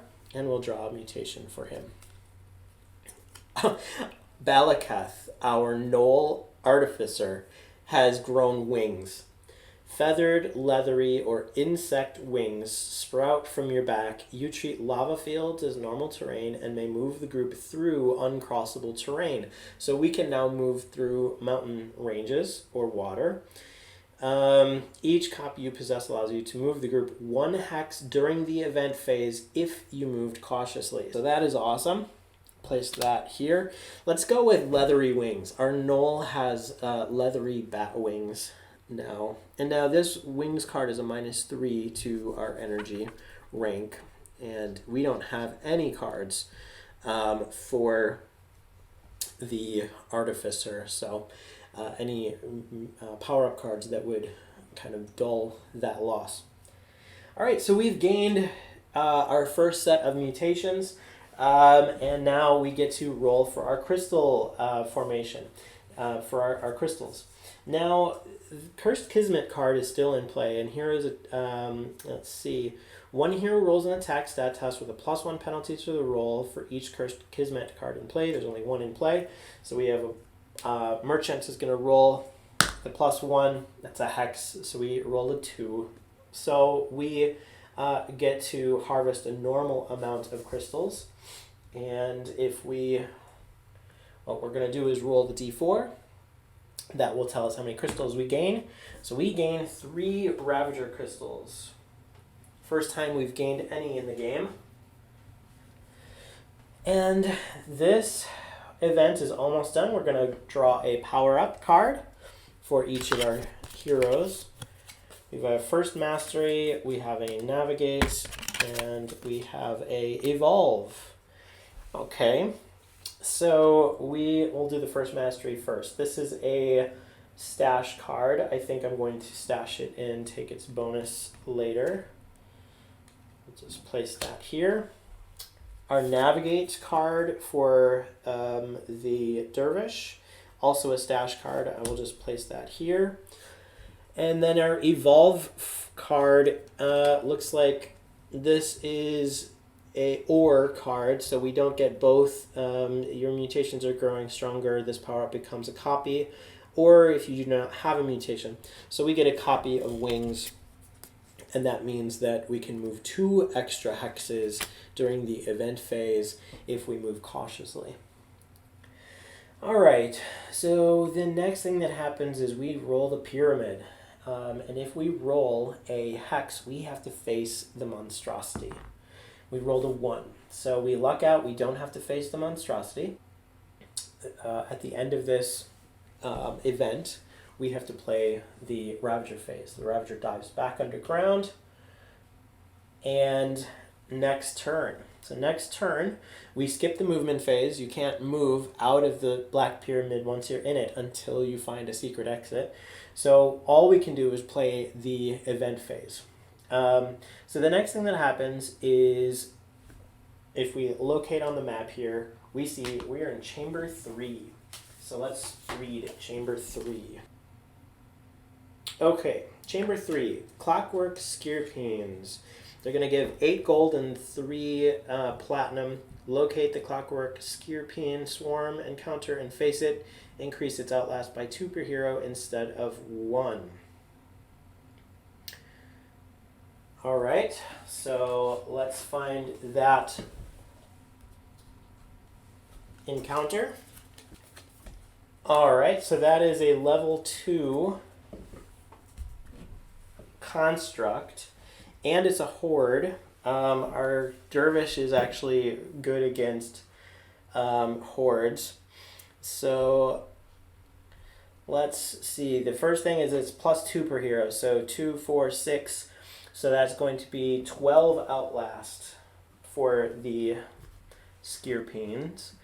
We have Horde, favorite opponent. So that will reduce it by 1 right off the bat. We have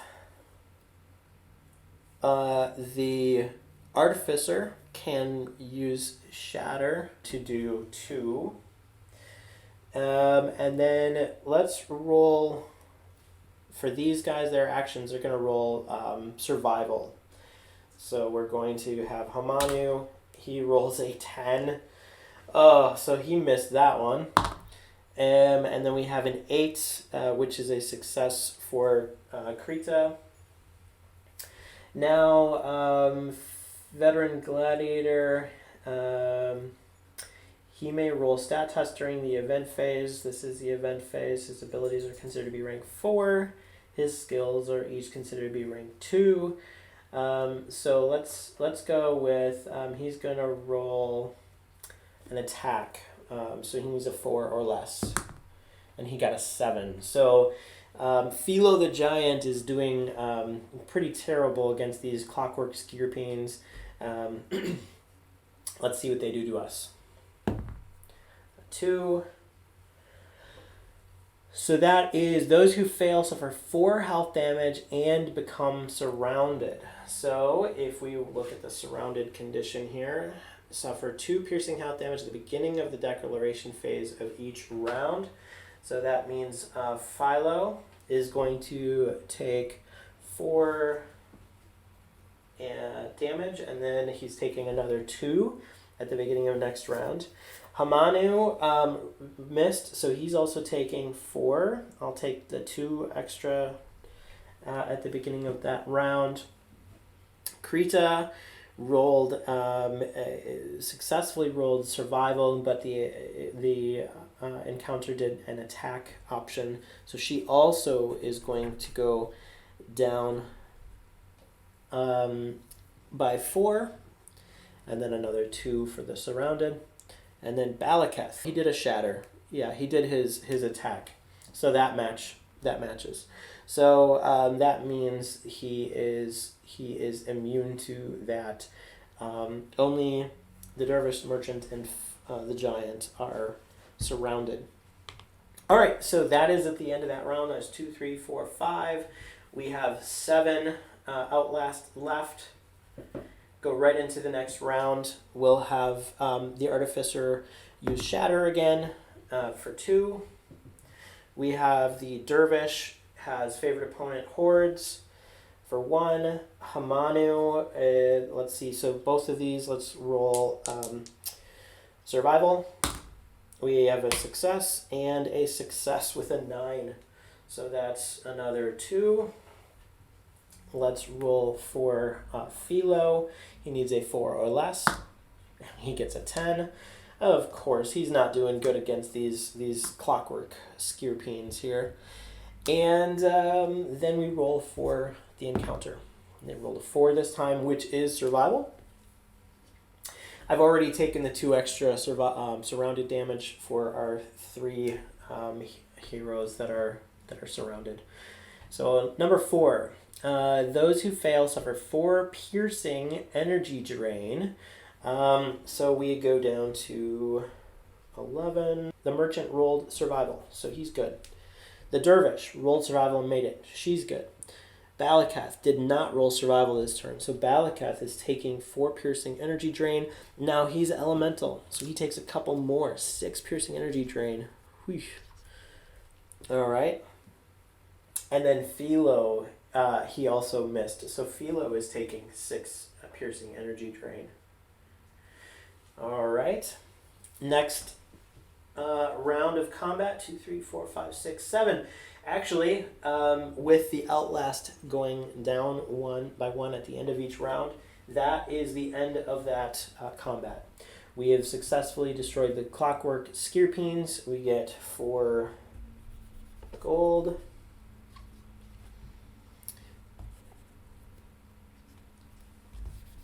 And we get 1 food. Okay, and we get the bonus that is in this chamber. And that bonus is 3 platinum and 8 extra gold. We now have 52 platinum. All right, so we are done with that. The next thing that happens is the 4th event. So let's see what that is.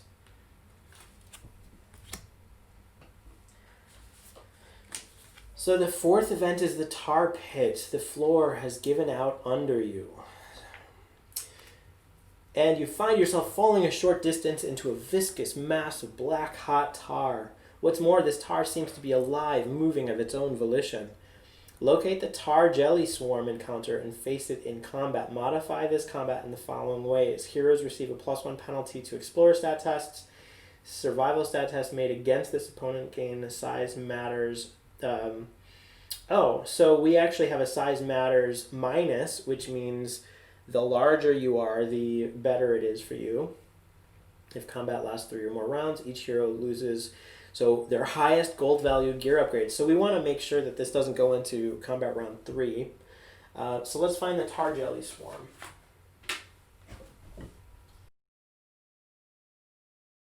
Hey guys, so I've actually decided not to show you guys this combat just because we've already seen it in part 1. We faced the tar jellies in part 1, and it's a fairly easy encounter for us. So rather than actually slog through it one more time, I wanted just to get back to new content. We managed to get out of the tar pit without even taking a single point of damage. And let's see what that gives us. So after every chamber, you gain bonuses. So the tar pit, we get 14 gold. We managed to find 14 gold apiece. That is awesome. All right, and then we get 1 spell component per hero from taking out the tar jelly.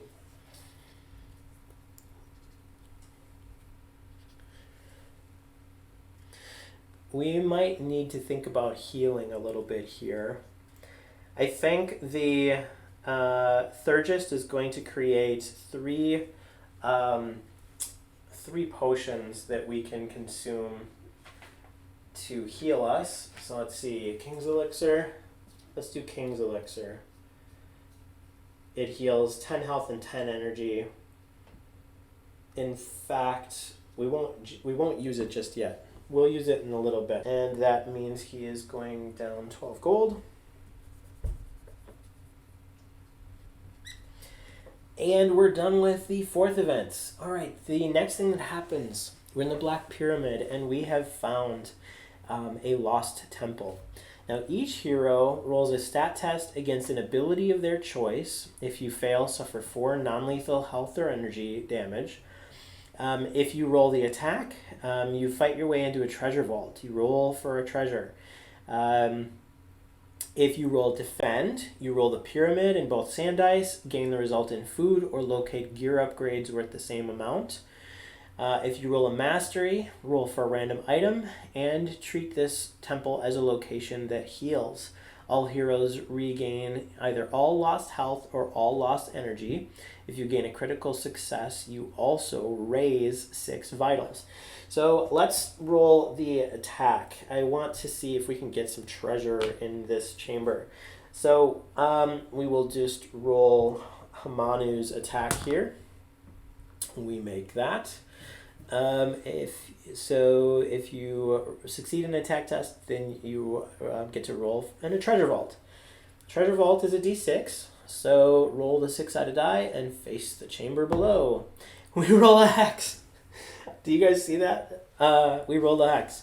Play as if your result was a 4. So let's take a look at what 4 is. You've found the treasure vault. At least 1 hero must enter. Heroes who do suffer 1 energy drain, then roll for a random item. The group gains the treasure vault reward shown on the chamber map. Now, so that's a result of a 4. Now we rolled a hex, so treat it as a result of a 4. Those who enter suffer 6 energy drain instead. So he's taking 6 energy drain. Goes down to 9. 1 hero gains a random legendary treasure or ally card instead of a random item. So let's roll for our random legendary treasure or ally. First thing we're going to do is roll a d10. We get a 9, so we actually get a random ally. We're not in combat, so let's re-roll. using a weighted dice. And we get a 8. Let's have... That was the merchant. He's the only one inside right now. So I guess he can't re-roll. So we get a legendary ally instead. We can try for that Kelm's Crystal Warglaive again in another time. So then let's go ahead and roll a d4. And we have Philo the Giant. If the result is, so we get to re-roll. And we get a hex. So Astenal has joined the group. So let's take a look at Astenal's card here. Astenal has 40 health. Oh my gosh, he's the level 8 humanoid. Group health, you may spend so CP cohort points each time you would face a monstrous humanoid or humanoid guards event. He convinces them to join your group. So we are in the pyramid with the Scorpion King. And if you'll note, his guard type is monstrous humanoid horde. Now, each time we would face a monstrous humanoid event, Astenal convinces them to join our forces, and he gains a cohort point for each of the 2 points. So that is awesome, so that he's going to get a bunch of additional stuff, basically. Okay, so we have Astenal has joined the group. And I'll just write that here on the battle net. Okay, so we are done with the no, we're not done yet. So let's go with the Dervish is gonna do one of the masteries, I think, and that's gonna allow us to heal. Let's go with she actually makes that with a 9. All heroes regain either all lost health or all lost energy. So let's go with all lost health. And the Artificer is going to do the same thing, all lost energy. And she rolls a 10. Or he rolls a 10, but let's use weighted dice to reroll. And we get a 5. So we're done with that event. The next thing that happens is that does have the Ravager symbol on it. So the Ravager is going to appear. Let's roll to see where he appears on the board. We roll a 5. So he is going to appear right here. So we hear the ground trembling outside the Black Pyramid. All right, so then we have the next turn. We have the extra 25 gold for the merchants. We have the next thing that happens is number 13. So let's look at Chamber 13. Chamber 13, Idril the Undying swarm. A cloud of flies begin to swarm into a coherent shape. The air is foul and you choke on it as Idril the Undying takes form. Face her in combat. Alright, so we are facing Idril the Undying swarm in combat. And if we look at the rewards for this chamber, we are also going to get an additional power-up for defeating her inside the Black Pyramid. So let's try and find that placard in here. Here we have it, Idril the Undying. Now this is a boss that has the swarm mechanic wrapped into it. So there's kind of a particular way of doing this. Let's have Philo the Giant. We're going to feed him this turn because we want him to have a slightly extra better stuff. So we're going to go down to 6, food. So he has his Phila's mutation will give him some extra good stuff. So I think we're ready to jump into this combat. So the first thing that's going to happen is our Artificer is going to use a power beacon. Now, when a hero uses a power beacon in combat, it can be targeted by individual target effects, cannot be healed, and heals the group's health equal to power beacon rank, so 7, during the resolution phase each round. So we're going to gain, each round, we're going to have 7 health healed for everyone. We're going to reduce our power beacon by 1. So the rest of us, let's just count out, we have 10 plus 2 per hero, so that's 16 Outlast for this boss. So the rest of us, it looks like it's all skill-based here, so the, I think we will do survival and explore. So our merchant is going to roll explore, and we make it. Our dervish is going to roll survival, and we make it, so that's a -2. We have Philo the Giant. He is going to be rolling as well, and he rolls a 2, which is a success on survival. Then we have, let's see, Astonal. We can group heal and heal everyone's health by 8.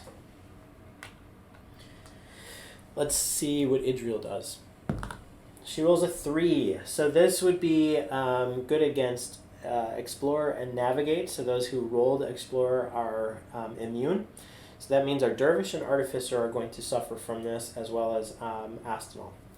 So those who fail suffer 2 piercing health damage and must roll Navigate each round as their action until they succeed. Each time they fail, they suffer 2 piercing health damage. Alright, so an enveloping wave of insects surrounds them and does some piercing health damage.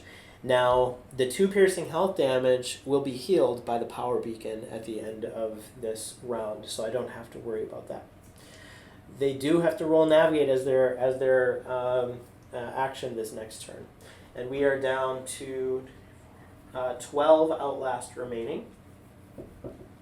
So this turn, we're going to roll Navigate for the Artificer. Oh, Artificer's Navigate is a rank 2. That is terrible. And we rolled a 2. Do you guys see that? We rolled a 2. So we've had just crazy luck this game. So the Artificer has a 2, and so that's worth 1 Outlast reduction. Krita, our Dervish, has a Navigate of 8, and she rolls an 8. Holy crap. So that's another -1. Our Merchant, let's go ahead and roll Navigate as well. So he's going to roll, and he rolls a 5, so that's another 1. Now the Dervish has Swarms for the favored opponent, so that's also a -1. Astonal will also roll Navigate, and he rolled a 10. So he failed that one. I'm sorry, Philo the Giant rolled a 10, and he failed. And then let's see, we have one more minus from the end of the turn, and let's see what Idril does to us. She rolls a Hex this time, Devour, roll a sand die. The numeric effects of all single-use items used this round and next round are reduced by the result. If no items were used this round, each hero loses food equal to 3 times the result. So we are using an item. We're using the Power Beacon, which is continuously healing us. So that Power Beacon is going to be reduced by 2. So we have at least reduced her down by 5. That means there is 7 Outlast remaining. We're going into this next round. I'm hoping for some crit successes here, which would take down a little bit more quickly. Now, they did succeed on their Navigate, so they don't have to roll it again. I think what I'll do is have the Artificer roll a Explore, and she gets a success for a -1. We have the -1 for the Dervish, favorite opponent. She's also going to roll, survival. And we roll a hex. So the Dervish is going to reduce by 2. The merchant will also roll survival and gets a 4. And Philo the Giant does not make it with a 9. And let's see what she does here. She rolls a 1 this time. So any one of us who have rolled skills and made it, we don't have to worry about this one. So that means that Philo and Astanol are going to be suffering this. Each hero who fails loses 3 ranks in defend until the end of combat. So they're not heroes. If a target's defend rank is 0, they also suffer. So they don't take anything. They are not heroes. 2, 3, 4, 5, 6. She's down to 1 outlast remaining. So all we need to do now is I think we'll just roll our skills one more time. The merchant rolls 5 and explore. The dervish rolls a 10 on survival. The artificer rolls a 7 on explore. So we have 2 explore successes. We have 1. Let's roll explore for Philo, and he makes it. All right. So let's see what she does. Last round, she rolls a hex again. It's not going to matter. She's dead. And we get all of the stuff. So single rewards, +2 or -2 food rating. And we get Idril's Bone Torque. Now we get a treasure card out of this. So that is awesome. Let's put this here. And let's just do the single reward cards first. So a hex on the merchant, a 3 on the Takreen, and a 2 on the artificer. So the Takreen gets Idril's Bone Torque.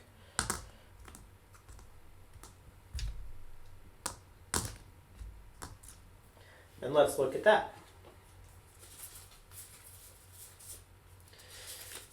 Idril's Transmutation. You're going to put that thing around your neck. Once per game turn, the wielder may spend 6 energy to turn themselves into a swarm of bugs and rodents. Negate all damage and conditions dealt to you this round.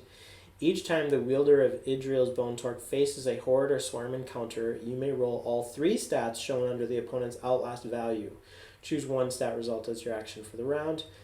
Hordes and swarms inflict 3 additional energy damage to the wielder when they deal energy damage. All right, so the wielder bonus on this is a +2 to explore, which is good. Bringing her explore up to a 6. And a +2 to first mastery, bringing her first mastery up to a 15. All right, so we get 5 more platinum out of this. Up to 57 platinum. We get 4 gold.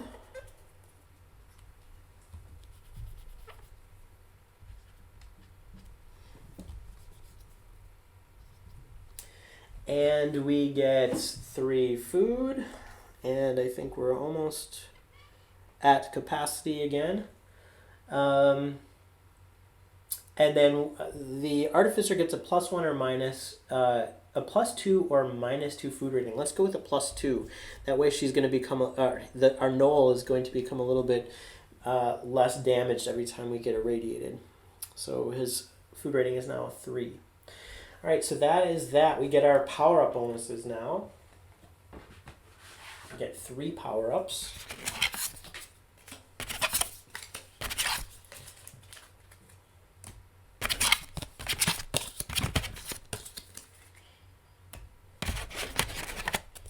Look at that, we've almost got the entire deck of cards of power-ups here. So let's flip these over. We have 3 stash cards, energy, survival, defend. That will go with our 4th card here. We're going to roll that and see if we can get +2s on all those. We have a stash card. Sadly, we don't get our purity anymore. We have a mutation, and then we do have a +3 to second mastery. That's nice. Okay. And look at those stats. That's pretty nice. And this is a additional +1 to our wings. So our Artificer is just going to gain huge amount of bonuses there for that. All right, so next thing that's going to happen is I'm going to wrap all this up.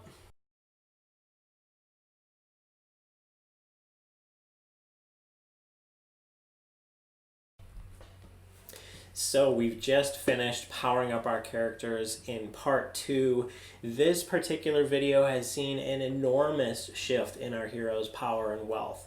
In fact, we could actually win the game right now or in the next game turn if we really wanted to. We could take on the Ravager. We could attempt to destroy him via taking out his health.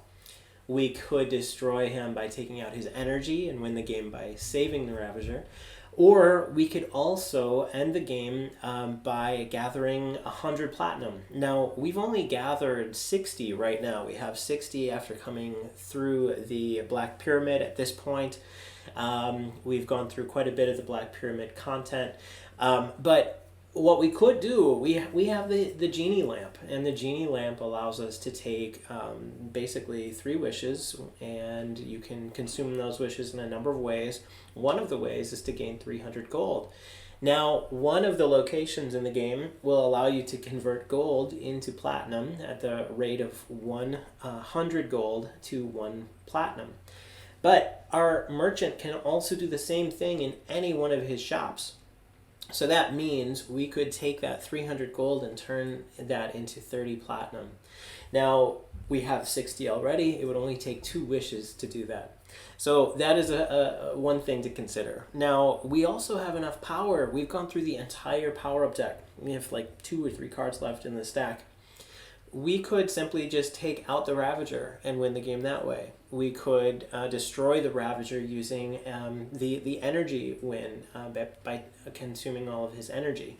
So there are several ways that we can actually win this game, and I've been having a blast showing you guys all of this stuff. Now, we have 2 allies in the group. We still have Philo the Giant, whom we actually met on the first game turn of this game, and he has been our loyal companion ever since. We also, in the Black Pyramid, I believe it was this turn or last turn, we found Astenal, the Lost Arbiter. Now, he is basically a war general, and he has an army of followers. And so we basically have this large group of us who are traveling through the Black Pyramid. Now, what I'm going to do is I'm going to leave it up to you guys. How are we going to finish up this game? We could, I'll give the options here. We could simply gather the platinum that we need to win the game and basically get out of town. We're going to take all that wealth that we've earned, and we're going to leave the Ravager to do his thing here in Shurax. We could take the Ravager out in combat by either consuming his health or his energy. And the last thing that we can do, which I don't think I'm going to provide us an option to do that in this game, is we could destroy the other city-states. We have destroyed Drea already, inadvertently, right? But the Ravager has taken out the city-state of Drea. Really, we would need to take out Nemzinet and Ferrora in order for us to win the game by helping the terrible Emperor Noko from the city-state of Tari. So the 3 options that I'm going to give you guys are we going to win via the Platinum route? And I can show you how that will unfold. Are we going to win via taking the Ravager out in combat, either by taking him out of health or energy? And I'll show you that. And in either of those 2 options, we will be gathering more power. And so keep in mind that we may see an increase in the difficulty. So that is always an option. Just to do one more little thing before the end of this video, I wanted to show you guys our heroes one more time. So our merchant, Hamanu, He's a pridekin, a bestial pridekin who has now grown scales all over his body. He possesses the genie lamp and a magic rope, the living rope as well. We have the Krita, which is our Tikreen. She has the Lunar Blade. She's carrying the Lunar Blade, and she is also attuned to the environment. Whenever there are nature cards on the board, she gathers power. She also carries Idril's Bone Torque, and that is allowing her to basically turn into a swarm. Now imagine this, we have a Tikreen, she's a giant mantis creature, right? She can actually turn into a swarm of mantises, so that is pretty neat. Then we have our Artificer Balacath. Now our Artificer is an elemental, he has an elemental aspect to him, and he is a Gnoll. Now he has grown wings, and he can actually transport the party a good deal of distance. We haven't really done much in gathering Ravager crystals, but there is a way for us to do that very quickly even. At one point we had some Ravager crystals, we gained some Ravager crystals in the Black Pyramid. We should have actually gained 2 extra because we have extraction tools. There's a tile on the board currently that has a ton of crystal deposits, so we could basically move through those areas and gain more crystals as well. So I'm going to wrap up this video. I would love for you guys to tell me how you would like to see me end this huge arc that we've played. And keep in mind that we could have ended this game quite a bit sooner, but I've been having a great time playing through the content, showing you the content, and so we can do whatever you guys want me to do, and we'll wrap it up. Thanks very much. Have a great day.